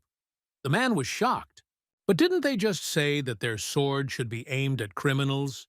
Back to Ethan and a shocked Emily, Aiden asks if the hero is sure he can build a house by himself. Ethan had never done anything like this before, but he thought he could do it. He asked if it would be hard to find materials. Emily thinks she can find them. At first she said money wasn't a problem, but no, it is. Dragon scale, golem ore, death knight armor. These aren't just any monsters. All the materials Ethan listed can only be obtained from B rank and A+ rank monsters. These are materials that all hunters need all the time. Emily thinks it will be difficult to get enough. More precisely, it is almost impossible, because hunters do not sell them. But that doesn't mean she can't. They'll just cost more. At least 3 times the market price, so Ethan should be looking at 3 billion won. The hero dropped out of that amount. Although it wasn't a problem, because Stacy paid for the tuition, but still. Ethan thought about it. You can, of course, reduce the level of materials, but the house must be safe for Chloe, so you can't skimp. Ethan asks Emily if she's sure she'll be able to get them. She says she'll try her best. The problem is that hunters don't sell them, so you'll have to farm them yourself. But the monsters you'll have to hunt start at Class B. The problem is that Ethan's hunter level is still D class, and getting a hunting permit is simply impossible. The hero thought about increasing his rank. There are 2 main ways to level up. The first is to improve skills and gain recognition. The second is to retake the exam. At first, the first method was the only one, but then an awakening happened, and the second method appeared. The exam is a kind of confirmation of awakening. The awakened are divided into 2 types: those who awaken special abilities and those who strengthen existing ones. The reason for awakening has not yet been discovered. Those who awakened early have an early increase in re-examination, so it could be moved. Ethan decided to test his abilities now. All S-class skills and above. Then there is no time to waste. The hero immediately set off. Luna thought there was an apocalypse somewhere, since her niece came to visit her. They hadn't seen each other for a long time.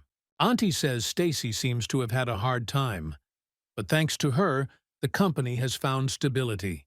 Stacy said she was just doing her job, and that the company became stable thanks to its director.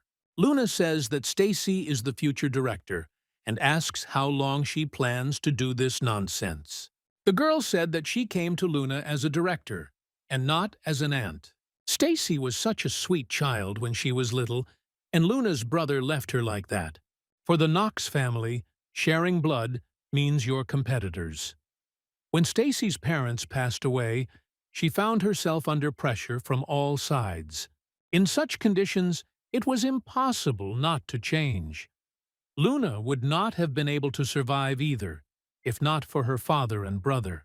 Although she couldn't help Stacy much when she was little, things were different now. Luna asked why her niece wanted to meet.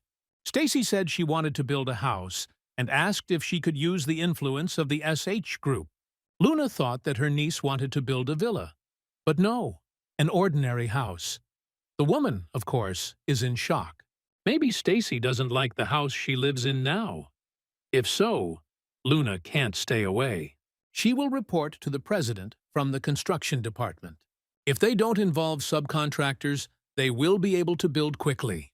However, Stacy said that the house was not for her, but she needed permission from the company.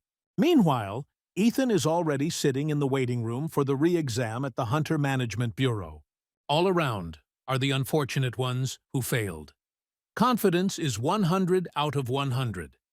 They deny the possibility of getting a low grade. Ethan was like that too. After being awakened by the magical explosion in the dungeon, he thought that an S or A class ability had awakened within him as well. The hero even looked forward to the test results, but they disappointed him. Ethan turned out to be an ordinary person who didn't even make it to F class. Of course, now everything is different. Finally, it was his turn, and the workers called him. A repeat examination is carried out using a scanner, which confirms the person's awakening. Ethan stood on the footprints in front of him. The measurement began. The hero was told not to move, but he doesn't even doubt himself because he has so many skills. Soon the Bureau, no, the whole world will change. It was a shame that Ethan hadn't decided to review it for so long. However, he had other things to do. But the fight with Pandemonium gave him confidence. The hero will be able to defend himself. He has strength, he will not give up, and will not submit to anyone. So there's no reason to hide anymore. Ethan heard the workers scream in shock. The world has recorded the first SS rank awakening. No, Ethan is the first SSS rank awakening. However, the truth turned out to be that our awakening hero had no ability, and his level was below Class F. Ethan can't believe it. He tells the worker that there must be some kind of mistake. However, the retest was completed, and the hero was asked to leave, although Ethan begged to repeat it again.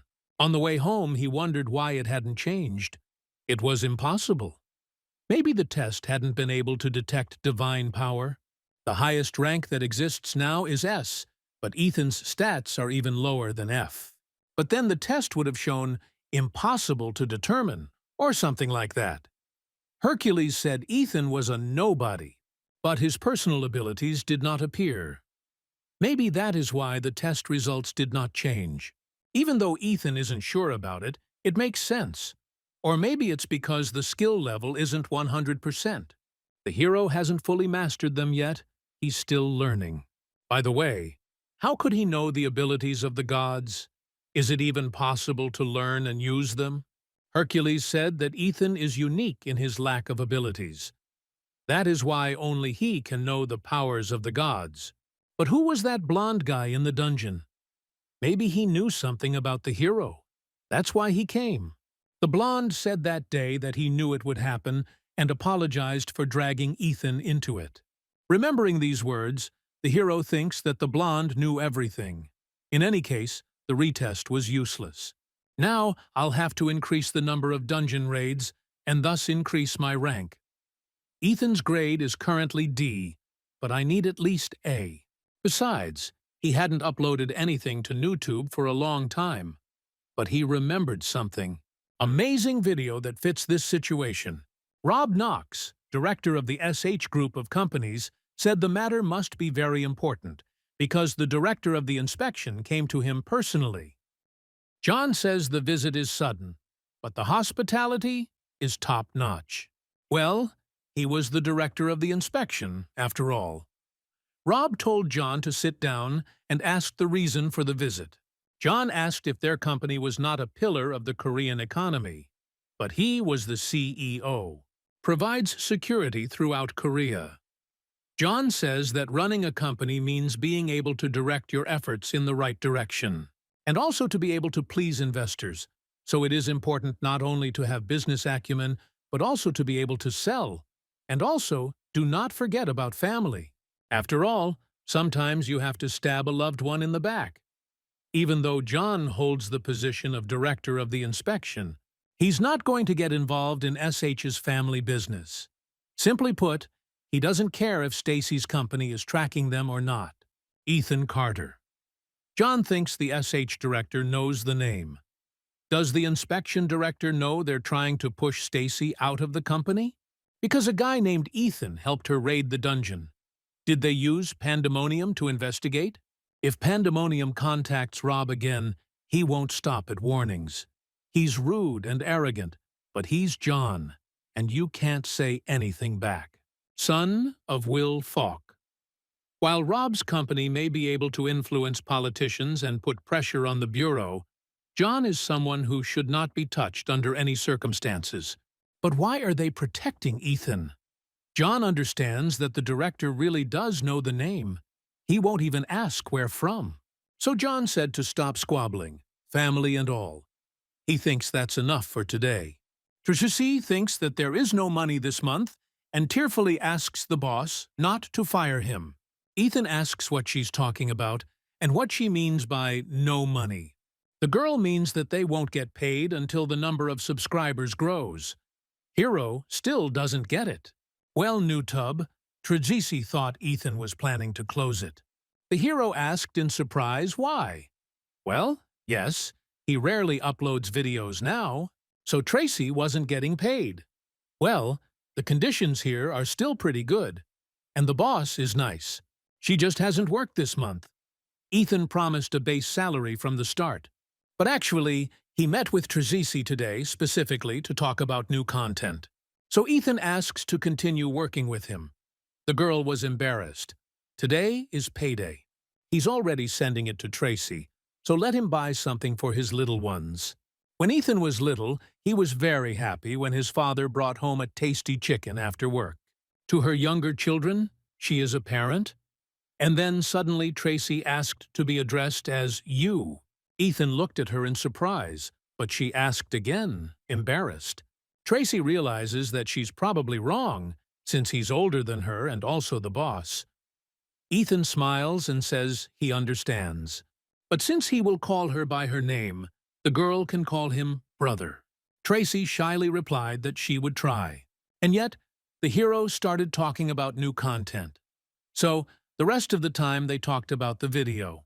Later, Ethan came to the Seoul branch of the Hunter Management Bureau. The girl recognized the awakened one who came a few days ago. I think his name is Ethan Carter. She asked him what business he had come for.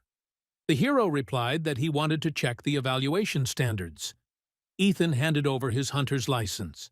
The girl was very surprised that his current hunter level was D rank. An awakened below F class and a D rank hunter is not just difficult, it is almost impossible. But maybe that's his limit, because Ethan doesn't have an individual ability. Based on the general criteria, he needs to complete 200 D-tier dungeon raids to level up. Then the hero will be able to move up to rank C. Since he usually raids about 3 times a week, this will take care of a little more than a year. Once Ethan has completed 200 dungeons, he will be able to request a review of his rank, and the Bureau will send him a C-level dungeon clearance for review. The hero understood everything and asked how many dungeons he had already completed. At the moment, he had completed 16 raids into D-rank dungeons. 184 left. If she plans to go on a raid today, the girl can make room. Ethan asked to do this, and the girl asked which dungeon he preferred. The hero has no particular preferences. The main thing is that it is closer. There is a D+ dungeon 5 minutes away. But the girl will survive, because there is a significant difference between levels D and D+. Is Ethan really okay? Ethan said that everything was fine. Then he needed to go to the intersection and walk 2 blocks. Less than an hour passed before the hero returned again. The girl thought that it seemed like the D+ level dungeon was too difficult for Ethan. That's why he came back so quickly. The hero apologized, but it was so inconvenient to go back and forth. He asked to combine all the raids into one. Let's get back to talking to Tracy about new content. New project. Become a level A hunter in 1 month. They'll call it How to Become an A-Class Hunter. At the Bureau, Ethan put the crystal on the girl's table and asked if she could combine everything into 1 raid, or at least 50 raids. The employee ran to the head of the branch of the Inspection Bureau of Hunters. The man thought that a new rift had appeared in the dungeon, but a colleague told me that the hunter made a massive raid. He goes through dungeons one after another. The chief thought about 10 or 20, but 150 had just been recorded. The man decided that this was nonsense. The retest showed that Ethan was simply awakened. The workers even checked the results. While the boss was thinking about what to do, another colleague shouted that Ethan had already requested a promotion to C level. To reach level C, you need to go through 200 dungeons, but a minute ago there were 150. The boss suggested writing to the main inspection bureau. Layla relayed a message from management to Cassie. One hunter had gone from a D to a C in just 3 days. The management wants the main bureau to conduct a small investigation. And when Cassie heard that it was about Ethan, she was shocked. Was he really trying to officially establish his rank? It's easier to take a retest. But since the level was raised by achievements, it means that retesting is impossible for some reason. Maybe Ethan became stronger by using some illegal method like black magic. Cassie asked Riley from the 4th Bureau response team if she had encountered any Awoken who gained their powers through dark magic. Of course I have. The girl started jabbering all sorts of things. In general, she can say that magic is a way to change the rules. Riley asked for more specifics. In short, black magic is magic based on negative emotions. Joy, anger, anxiety, fear, love, hate, greed. What is commonly called the 7 passions of man. Black magic exists due to these passions. The stronger the passion, the greater the power of magic. But the soul quickly burns out. And the end of those who want power through black magic is predetermined. They lose their human form and become monsters who only want to kill. Cassie asked how to recognize such people. You can tell at first glance. You don't even need to know magic to do it. Cassie thought they probably looked as sinister as possible. Anyway, Riley continued chatting. Cassie heard that the director had recently met with Ethan in person. He even offered to take care of him. It seems he wants Ethan to become a guard. Cassie asked Layla to tell management not to worry about it. They would handle it. The head of the detachment began to study our hero's case in even greater detail. Ethan created junk in the forge. Metallurgy skill increased by 1,000th. This is definitely not a weapon. Maybe it's because the hero is going to create tools. The quality is definitely lower than that of weapons. Oh well, he'll get used to it. It was much worse initially, but still, it's trash. Time to level up your hunter again. While Emily hasn't yet gotten hold of building materials, you need to raise your level enough to be able to build a house. But will Ethan cope? And at that moment, Emily entered the forge. Remember the sun, here is a ray. The hero asked how things were going with the materials he had asked for. Oh, Emily said it's hard to find that amount. She's trying to find a way. She even asked her younger brother, but it won't be easy. Ethan was surprised that she had a younger brother. Emily hadn't told him. His name was Cain Rain. He would be 20 this year. He is an awakened one, so he works as a hunter now. Emily asked him to help with materials. Still, these are parts of B-class monsters. Emily said that Cain is currently a B-class hunter, and the personality is A+ rank. Ethan is pleasantly surprised. That's great. It hasn't been long since Cain woke up, so he's still immature. Emily worries about him every day, but his ability is super regeneration, so everything is fine. Well, or super revival. This ability enhances regeneration. It's somewhat reminiscent of troll regeneration. They say that even if you cut off a limb, they can regenerate it. So Emily tells Ethan not to worry. She asked her brother to help, so he will definitely get some ingredients. Just then, Aiden came out, and Emily ran to talk to him about the World Metallurgy Seminar. Ethan thought that her efforts were not enough. To increase his hunter level, he probably needed to try to obtain the materials himself. In the evening, Tracy was incredibly happy that she had finished. This time, it was not easy. only 184 videos, and the duration is more than 22 hours. Well, since I didn't work last month. For other hunters, it takes over a year to advance from D to C level. But for Ethan, it only took 3 days. At this point, the hero dumped another 300 videos for Tracy to edit. She is shocked that he has already moved from level C to B. Does that mean she'll have to re-edit everything? But at that moment, Ethan's money arrived. He sent 10 million as a bonus for editing. If the views are high, Tracy will receive bonuses. Then the girl decided that she needed to try for her little ones. The video of the first part about quickly raising the level of a D-class hunter to A-class gained more than 800,000 views in a day. Tracy is a great editor. Ethan didn't think it would go so well. By the way, it's not that easy to shoot videos yourself. The hero has already broken so many cameras. But he can't ask Tracy to film more. She's an ordinary person. Ethan thought about hiring an awakened one to film. And then in the courtyard, I saw Emily panicking. She doesn't understand why someone isn't picking up the phone. Ethan came up and asked. The girl said that she could not contact Cain. Yesterday he entered the Dragon Turtle's dungeon and hasn't responded since. Emily already called the department, and they said they recorded him coming in. Ethan reassures her that everything will be fine. There's no telling how long the hunt will take.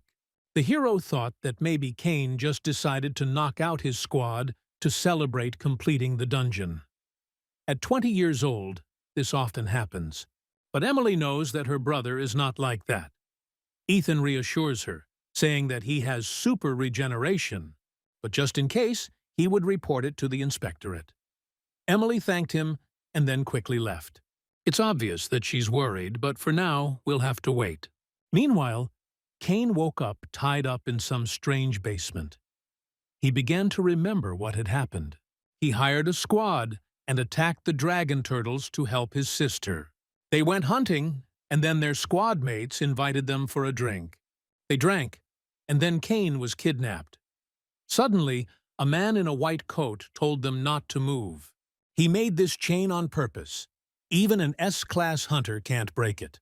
Cain asked what the man was trying to do. The man decided that since the boy was curious, he would tell. The crazy man asked the boy if he had ever heard of illegal awakenings. You could say it's because of the madman. However, they don't acknowledge his efforts and die. And the man just wanted to make them stronger. He screams that if you lose a lot of blood, you will die. If they cut off your limbs, you will die of pain. The man grabbed Cain by the face and said that he was different. Christopher Wang, a member of Pandemonium, is confident that the outcome will be different. It just has to be different. Ethan trains Stacy and teaches theory at the same time. Tai Chi is a skill based on the interaction of yin and yang. Yin and yang are diametrically opposed entities, like earth and sky. But even though they seem opposite, in fact, they are interconnected and dependent on each other. At first, Ethan tried to create a new style of fencing and teach it to Stacy. But first, he himself needs to understand what he can do, because he doesn't understand a word of what he says. So, the hero's new goal is to learn fencing based on Tai Chi. This is a skill that will turn even a simple blow into art, especially since Stacy's ability is a sword master, and this will help her create her own sword technique. Of course, it can hardly be called Tai Chi sword, but no one can call themselves a master of fencing. Ethan thinks that he can develop his fencing to at least level 5. So he tells her to feel the interaction of yin and yang and try to translate it to herself and her sword, so she can easily repel the enemy's attack. However, Stacy says, that it is very difficult. Ethan asks not to worry. In fact, without the skill of insight, he also understands little. But if the girl listens to his explanations, then she will succeed. Ethan will repeat it over and over until Stacy remembers it, so she doesn't have to worry. The hero decided that that was it for today, and wanted to leave, when suddenly the girl said that she would resolve the issue within a month. It's about Ethan's request for a building permit. The hero awkwardly thanked her, but the girl said that there was nothing to thank her for yet. Just as Ethan thought. Is it really true that even Korean laws don't apply to SH? Great! The building materials will be ready by the end of the month. Layla informed Cassie that Cain Rain was missing.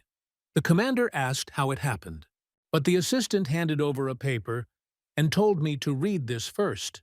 These are the names of those who were in the same squad with Cain on that raid. They are all illegal awakened. More precisely, these are hunters who are suspected of assisting illegal awakened. All except Cain. Cassie said that since they lured him in on purpose, there must be a reason. It must be his ability. Cain's skill is super regeneration. They say that even if you cut off his limb, he can restore it. So, he was probably kidnapped for experiments on people. Meanwhile, in the dungeon, Ethan tried to contact Hercules, but he did not answer. The hero wanted to talk to him about video content. Ethan was so busy that he didn't have time to contact him, even ignored a few important calls. Hopes Hercules wasn't upset. Okay? Ethan decided that when he called, he would first talk to him about content. And as soon as the hero stood up, he was already surrounded by a crowd of rank B volcanic golems. Tai Chi of Jan Sanfen. A power that is diametrically opposed to the superpower of Hercules. There are three important elements in martial arts: the heart or soul, the energy or mana, and the body or physics. The politeness of Confucius's mind corresponds to the heart, and the mighty strength of Hercules is for the body. And the energy corresponds to the Tai Chi of Jan Sanfeng. Ethan focused and aimed a blow at the golem. The awakened use the power of mana. Mana is drawn from nature. This is the life force that is in every living being. To use it, a process called purification is necessary. And the efficiency of using mana depends greatly on how the cleansing process goes. Without undergoing purification, mana does not accumulate. Ethan channeled Tai Chi energy again, and a beam of bright light pierced the dark, dense forest. All the golems ahead were exterminated. Ethan did not expect so many soul orbs. All skills have increased a little. Hercules said that it would help. It was good, but the recoil was also strong. If Ethan wanted to combine it with supernatural power, then in his current state, he could only dream of it. But Tai Chi was never a power that a person couldn't use. Ethan was lucky. He never thought that Hua Tuo's medicinal skills would be useful to him. And if you believe the legend, then having mastered divine powers, you can be reborn as a god. Metamorphosis of the body.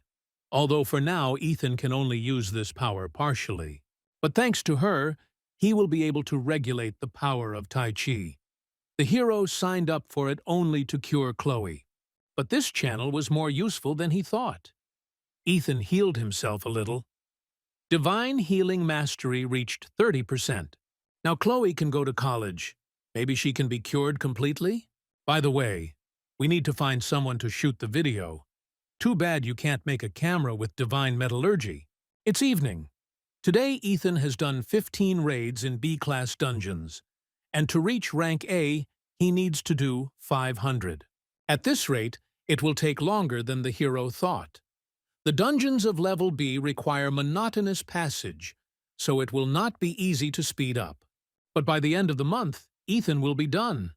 He's already progressing pretty quickly thanks to Fenrir. So the hero bought some beef to thank him. No, maybe 700,000 won was too much. Fenrir's daily ration alone costs 2 million, which is 60 million a month. Of course, that's not the price of membership in GodTube. But perhaps such expenditures on Fenrir are not necessary. Ethan came home. Chloe says she feels great. And what's more, her brother has a visitor. Ethan was surprised that someone came to visit so late and looked into the kitchen. It was Inspector Cassie Wang. The girl said she had been waiting. At that moment, Fenrir swallowed the entire bag of beef that Ethan brought. Funny, Cassie was so surprised. The hero thought she had no emotions at all, but then she got this expression on her face. So Ethan asked why the girl came. Cassie apologized for coming so late. But the thing is, she has some news about Cain. Ethan said that from the looks of it, the news wasn't likely to be good. So he invited Cassie to come outside and talk. The girl said that Cain was kidnapped for experiments. Cassie thinks that this option is the most likely. Previously, Ethan was an awakened being without a special ability, so he tried to awaken the ability by experimenting. Each such experiment ended in pain and shame. All home experiments are like this. And if these are also criminal experiments on people, even if Cain has super regeneration, he might just go crazy. We need to find him as soon as possible. However, Ethan asked why Cassie came to him. It's all because of Pandemonium. The criminals are using a so-called mind-suppressing device. It kills even those traces that were recorded by surveillance cameras. It was also used by Pandemonium. It can deceive even an S-class hunter. That's why the Inspection Bureau didn't know where Pandemonium was hiding. Not long ago, Pandemonium and the entire criminal underworld in Seoul were eradicated thanks to one incident. Suddenly, by someone unknown. In missing persons cases, there is what is called the golden time.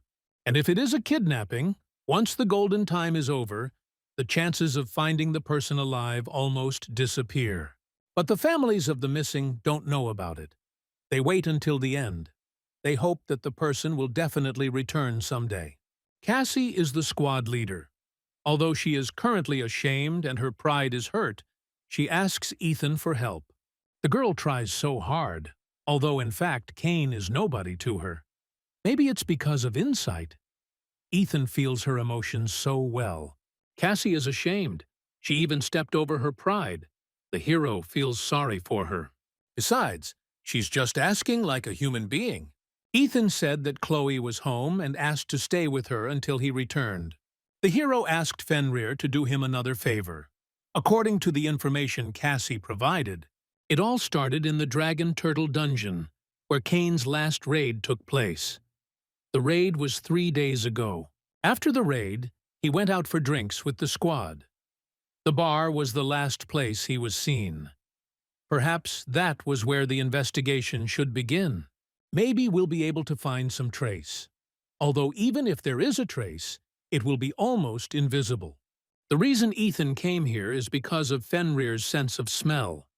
If there's even the slightest scent left, he'll smell it, like back in the hospital. Fenrir smelled something. Maybe a magical trace, or maybe just a smell. Ethan isn't sure, but if he's right, the trail might be easier to find here than in the bar, because more energy was manifested in the dungeon. Fenrir showed by his appearance that he had found it, and they went. Meanwhile, Christopher continued to torture Cain. Blood flowed like a river. The creepy experimenter said that the guy was actually the best option. Cain wonders how much longer he can bear this, and if all this pain will ever end. He can't take it anymore. If only the boy could close his eyes and feel nothing. Christopher brings Cain to his senses and tells him that he can't die. After all, if he dies, his sister will replace him. His sister, the one and only. Cain asks weakly not to hurt his sister. Christopher says that if the boy dies, he will have no choice. After all, since they have the same blood, their abilities should be similar. Cain said his sister didn't have powers. Well, Christopher said he couldn't know for sure until he saw it, and laughed.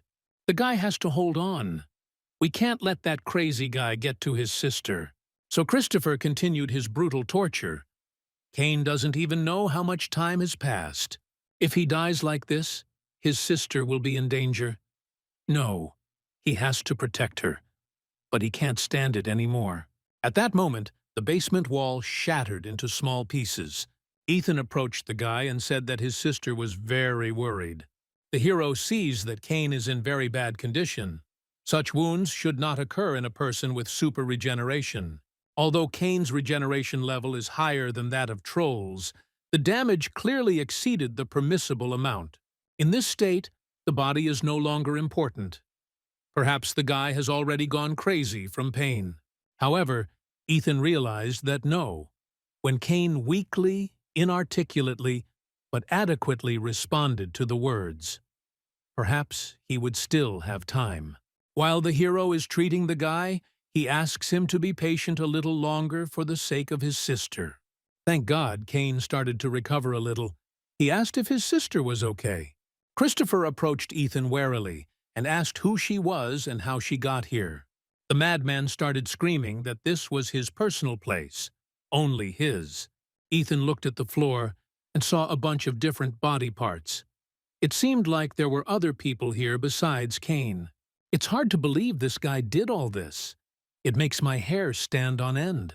The hero asked the guy why he was doing this, and he suddenly calmed down and fell silent. Christopher realized that this was no ordinary guy. Cain tells Ethan to run away quickly. Christopher says our hero is not ordinary, but neither is he. They have amazing abilities. Christopher's body began to take on a horrific appearance. It turned into a huge lump of flesh and blood.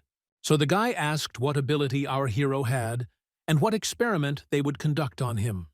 Crossbreeding is the skill of crossing different plant species to produce one new species. And who is able to do it? However, the man who had the ability to crossbreed hated himself for having such a weak ability. He was going crazy and ended up doing something he shouldn't have. He began to experiment and crossbreed the awakened with each other, but it was not enough. He began to conduct all sorts of experiments on himself and became such a monster. The animal's tentacles began to reach towards Ethan. Cain screamed at him to run away. However, the hero said that it was creepy and beat off all the tentacles. A huge hole appeared in the body of the monster Christopher. However, he immediately began to recover. No, it can't be regeneration. Christopher laughed and muttered that it would be a great experiment. Ethan is incredibly strong, but he's still just a man. And Christopher says he is different, a being that is superior to humans, and weak humans will never reach his level. The monster's huge fist flew towards Ethan.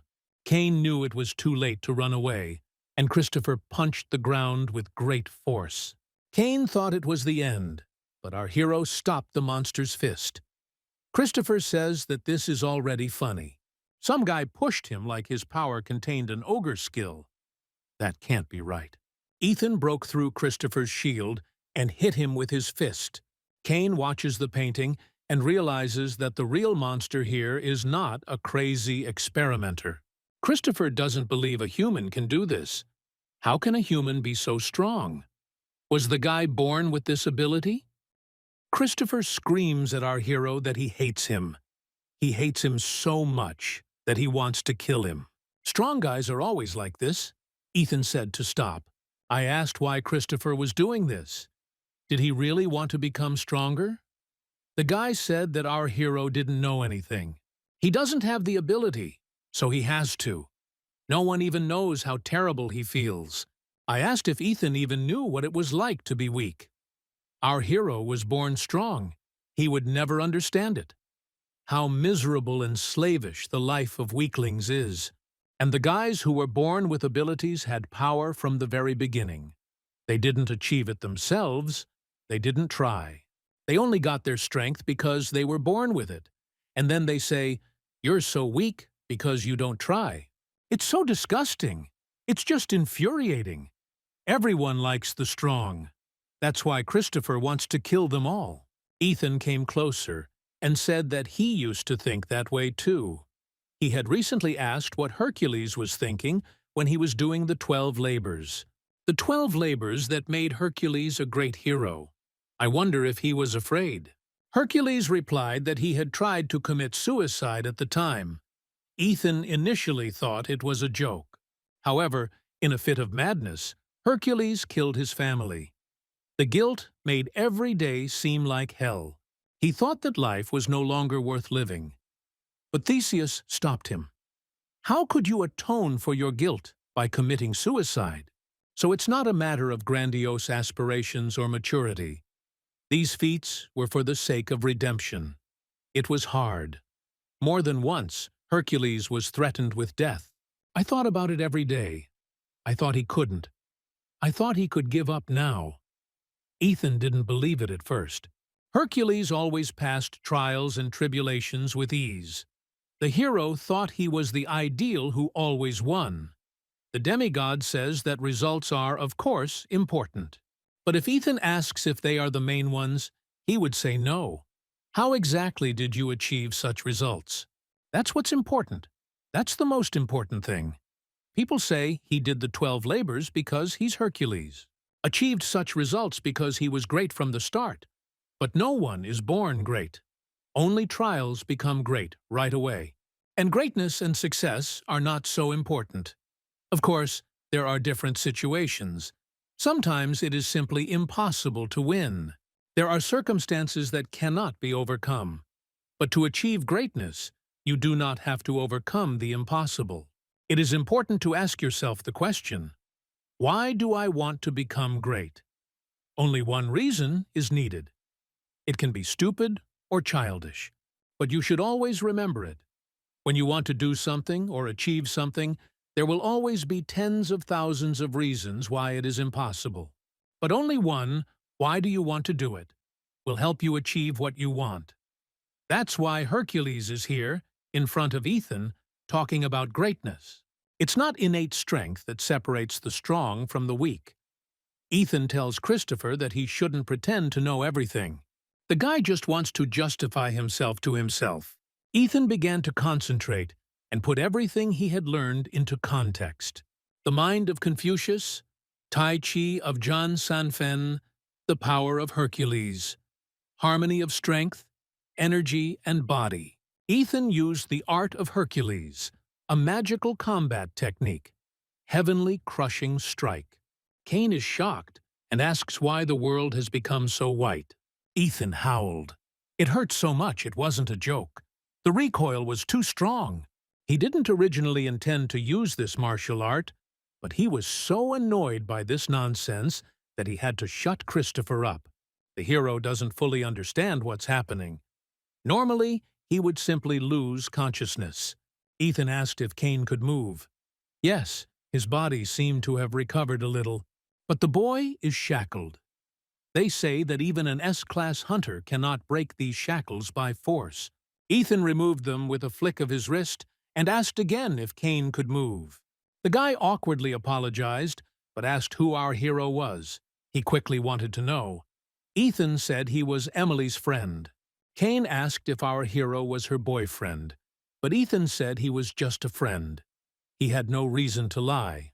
The guy asked if everything was okay with his sister and was very scared when the hero answered that no. Ethan said she had been worried about her brother all this time, so why wouldn't he come back and reassure her? Although Ethan looks fine now, he can barely speak because his regeneration is not as good as Cain's. The guy apologized and thanked him for saving him. Ethan smiled and suggested going home. Later, Sean, the head of Pandemonium, came to the basement. He was, to put it mildly, in shock. The deputy thinks they were hit. No body was found. Sean doesn't believe it just disappeared. There must be research materials left. The assistant searched everything, but did not find the key materials. Pandemonium was going to mass-produce weapons from people by combining the personalities of the awakened. Create monsters by crossing special abilities. Pandemonium had been working on this plan for several years, and in one moment, everything collapsed. There are not even any marks of a sword on the walls or ceiling. Sean asks what kind of bastard did this. The assistant said that the inspection bureau would arrive soon, and that we had to leave. Sean demanded to know who could have done this. Back home, Ethan was told that Chloe knew everything. Cassie thought her sister knew that her brother was a hunter. He even had a channel on YouTube. The girl did not tell her all the details, but hinted at what had happened. Since Cassie works at the inspection bureau and came to the hunter, she thought that it was worth explaining to Chloe that her brother was not guilty of anything. Although, yes, she is his younger sister, but Ethan had reasons not to tell her anything. The hero did not tell because he did not want his sister to worry. He thought that since she didn't know anything, he supported and protected her. But in reality, she always covered for him and protected him. Cassie said that Ethan has a good sister, very smart, but he is also a good brother. It's a pity that the girl is not like that. Ethan was surprised that the girl had an older brother. He was even more perplexed when she said that he was 14. He does not age because he lives only in her memory. Christopher, the ability to crossbreed the abilities of other awakened ones, has awakened in him. It seemed he had managed to attach other monsters to himself as well. Ethan was surprised that this was possible. Hercules said that abilities are unique. So how can you appropriate someone else's? Cassie responded that Ethan knew better if it was possible, but that it meant losing his own identity. Pandemonium planned to mass-produce such monsters. It's scary to imagine how many victims there would have been if their plan hadn't been thwarted. Cassie cannot speak on behalf of the Inspectorate Bureau, but personally, she would like to express her huge thanks to Ethan. Following the failure of the mass production of Pandemonium monsters, the Inspection Bureau launched a full-scale investigation.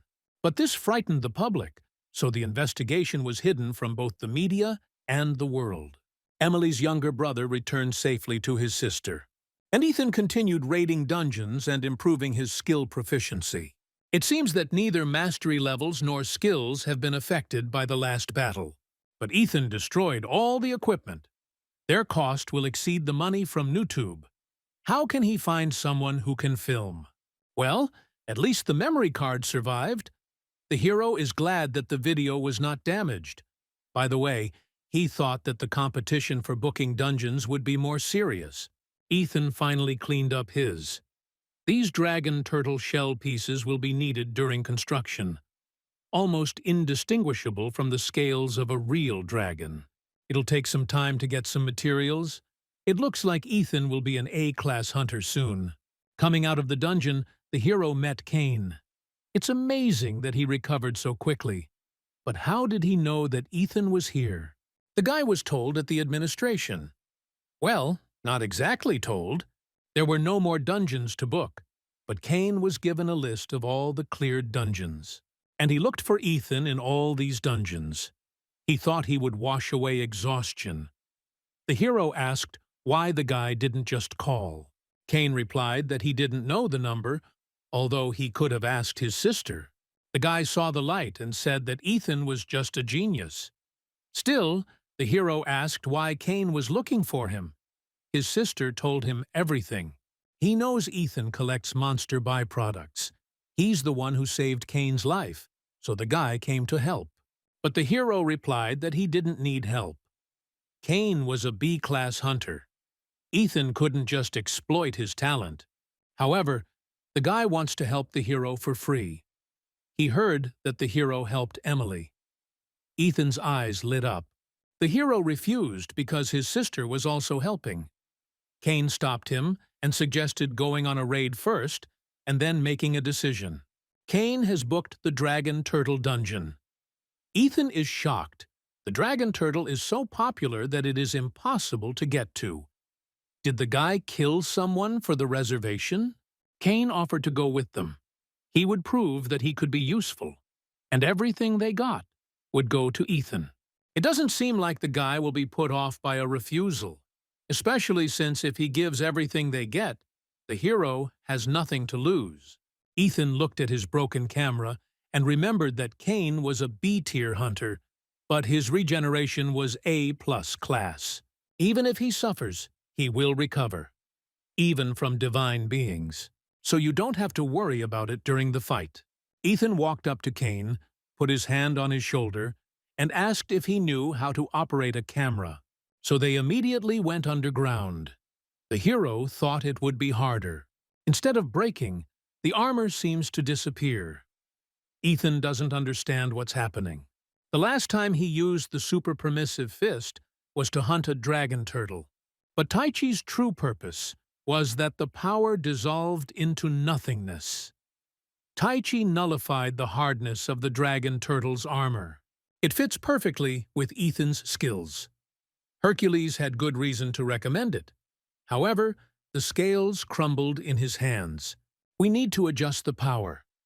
By the way, Ethan asked his friend if the filming was going well. Cain nodded. But the guy was shocked that Ethan killed 20 dragon turtles in 1 minute. The hero said that Cain's salary would be 10 million won, but he won't get any bonuses for watching. Ethan said not to worry. There will be extra pay for working in dangerous conditions. Cain nodded and promised to try. After the raid, Cain sent the video to Stacy, who realized that the boss had hired a cameraman. Cain is surrounded by monsters and asks Ethan to leave it to him. The guy dodged it deftly, but still got a couple of bruises. The main thing is that he protected the camera. The monsters won't be able to deal with him that easily. Ethan gave him this camera. He will protect her even at the cost of his life. Cain tells a confused Ethan not to worry and just continue. The guy says he's so honored to be the cameraman. Stacy thinks the video could have been better. Later, Emily visited the forge. Ethan thought that she had come to the seminar too, but she came for another reason. Cain told his sister everything. Ethan teaches him a lot. The hero replied that he does not teach. It's more like Cain is helping him, and the hero no longer has to worry about his camera breaking down. Even though Cain is not experienced, from dungeons to collecting materials, he took all the worries upon himself. Still, Emily doesn't know how to thank Ethan for saving her brother. The hero replied that Cain was her family, so there was no need to thank him. Emily was confused. Ethan asked again, because Cain was her younger brother. Emily blushed, and the hero thought that something was bothering her. The girl replied that everything was wrong. It's just that Cain is starting to call Ethan his son-in-law. It's so weird. Emily said it doesn't matter, and ran away. The hero himself was left at a loss. In any case, Ethan will soon become a level A hunter. 100,000 subscribers are just around the corner. Almost all the necessary building materials have been collected, and the building permit is almost ready. Preparations for the construction of the house are coming to an end. Ethan came home, opened his phone, and saw that Hercules was offering a video call.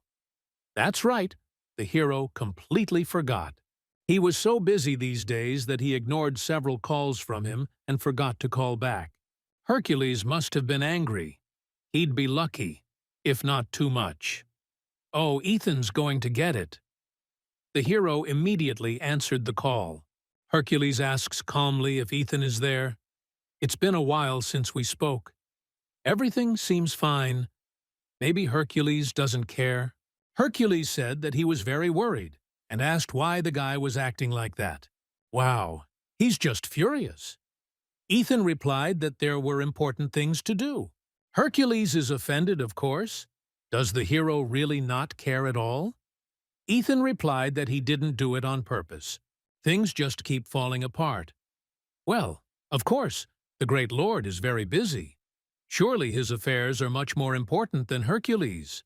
The demigod said his channel had 90 subscribers, but the guy said nothing. But didn't the number of subscribers increase to 100 after the last video? What was Hercules doing that the number of people dropped so much?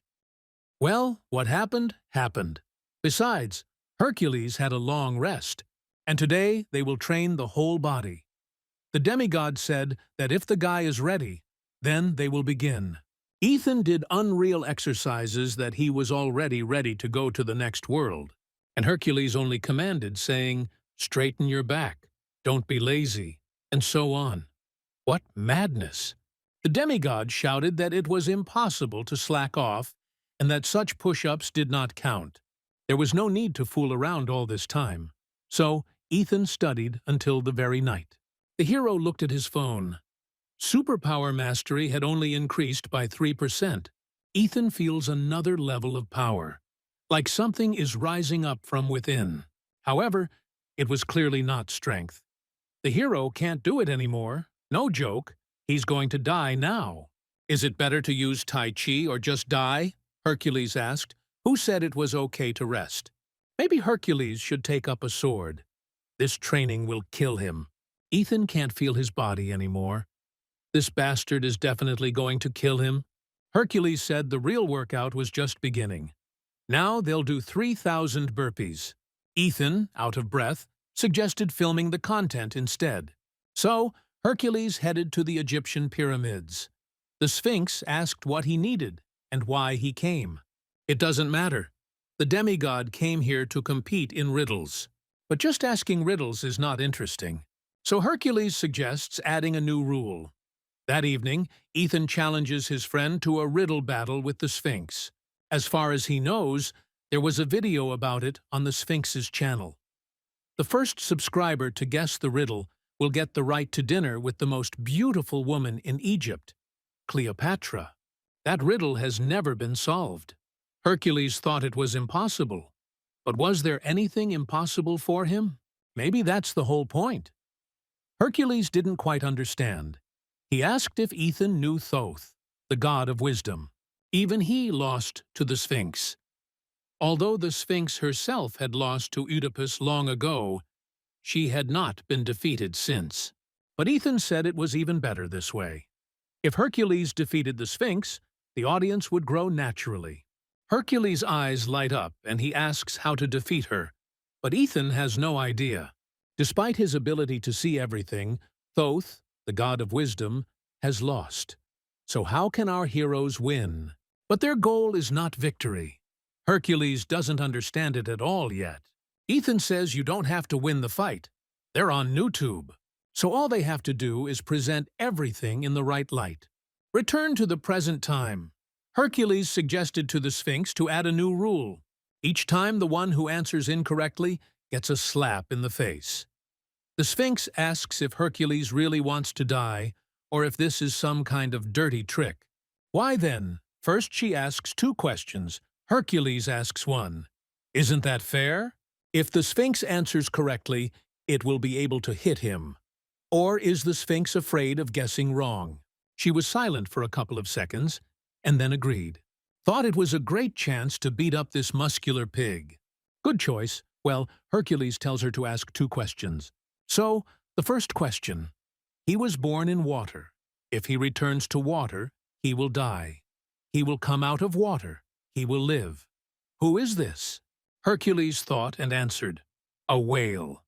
But no. The correct answer is salt. The Sphinx was stunned. She wondered if she could hit him. He could tear her to pieces. Hercules asked if she was afraid to hit him. They had agreed. Oh, come what may. The Sphinx scratched his entire chest. Oh, Hercules felt it. The Sphinx ran back and shouted that they had agreed. Everything was according to the rules. He doesn't argue. He asked what the next question was. Great. Hercules didn't respond to the blow. The next riddle is lying on the ground and cannot be painted over, scraped off, or covered over. Hercules answered, sand. But the correct answer is shadow. Now the Sphinx will deal him a powerful blow. She scratched his body with even greater force. Now it's Hercules' turn. The Sphinx is secretly happy. All she has to do is give the correct answer to whatever riddle he asks. So here's the riddle. The Sphinx knows the centaur. When a centaur is expecting a child, which half of it has a belly? The Sphinx suddenly fell silent. Hercules asked if she really didn't know. The girl asked for a moment to think. The upper part of the centaur's body is human, and the lower one belongs to the horse. Both have organs that can make you pregnant. But which one? The Sphinx cannot believe that there is a question to which she does not know the answer. Hercules really wants to capture the moment. Well, he thinks, now it's his turn to hit. The Sphinx thought that she was finished. He would definitely finish her off. She answered that in both parts. And then Hercules said to hit him. If you don't know the answer, you get hit. Okay, he said it was a riddle, but he didn't say that he knew the answer to it. The Sphinx started to run away, begging for help. She doesn't want to clean up. Well, if she doesn't strike first, Hercules will strike himself. He used Hercules' magic. The second type is a super powerful fist of destruction. Ethan witnessed Hercules' perfect magic. It was awesome. Even watching it raises the level. And the number of views is normal. Instead of 90, there are already 783. Well, the video went well. Luna was told that Stacy was acting on behalf of a man named Ethan Carter. She brought his request to the principal. The woman was clearly shocked and looked at the guy's photo. Her niece asked for a favor for this man.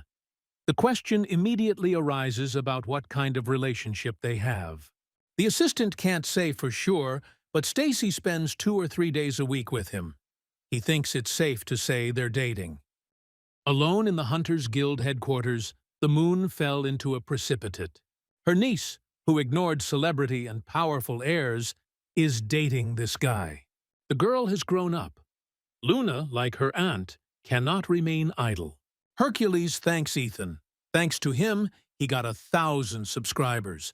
Apologizes for being harsh. The hero was surprised that 300 more were achieved in one night. Ethan says that he is not worth the gratitude, so he better get up. Hercules is even a little sad. He asks how Ethan came up with this idea. The hero said he would think of something. It just took a long time. Hercules is probably disappointed, so the path will stop bowing.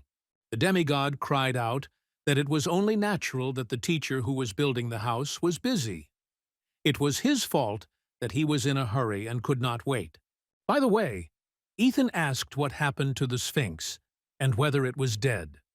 Hercules replied that, of course, it was not dead. He begged for help so much that the demigod took pity on him.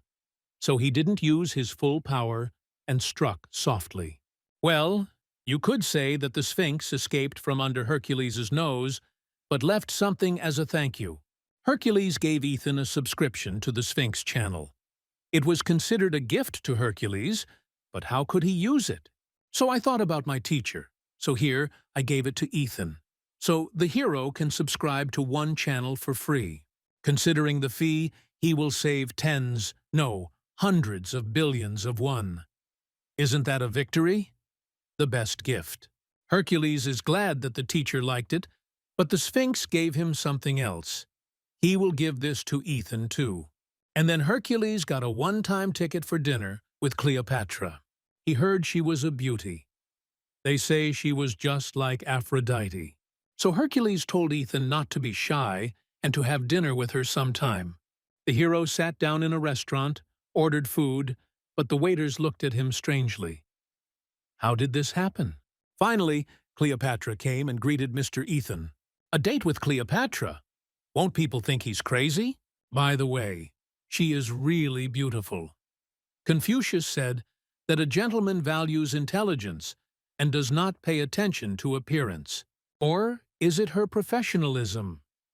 From these thoughts, the skill of Confucius increased a little. Suddenly, Cleopatra leaned towards Ethan and proposed marriage. The hero wondered if she was even in her right mind. Cleopatra said that he looked like he thought she was crazy. Well, he won't deny it. The girl asked if he was overdoing it. Ethan replied that, judging by her words, it was she who was going too far. The gentleman's heart skill increased even more. The girl simply said, "What if he really thought about it?" Cleopatra asked if Ethan was trying to be brutal now. The hero replied that he was simply telling the truth. Well, he was the first man to behave like that with her. Usually men are ready to give everything, including their liver and gallbladder, when they see Cleopatra. No wonder. When you see such beauty, you really want to give everything. Intestines, heart, pancreas, take it all. So Cleopatra asked if they would get married. And how did she come to that conclusion again? Ethan thought she was joking, but the girl was serious. Then the hero resolutely refused. Cleopatra asked if he really didn't like her, or he thinks she's ugly. Ethan counters that they can't meet in person, but she asks if love requires physical interaction. Ethan said he didn't, but that it was necessary to some extent. In fact, he thinks it was necessary. That is, he does not feel anything for Cleopatra. More precisely, he does not give in to temptation. If he sacrifices his liver and gallbladder, then only for those whom he truly loves. Cleopatra was amazed. She actually fell in love with our hero. Ethan probably thinks she's talking nonsense, asks if he can't just lie. The skill's mastery level continues to increase. Besides, a gentleman's heart grows the slowest. No one knows what will happen if Ethan gives in. Anyway, he is a man and can't date Cleopatra. She said he doesn't look like a man, especially now that he hasn't given in to her temptation. And then Cleopatra thought that Ethan had problems downstairs. The hero asked if they could finish dinner already. Cleopatra apologized. She was just joking. However, she asked what if Ethan became a god.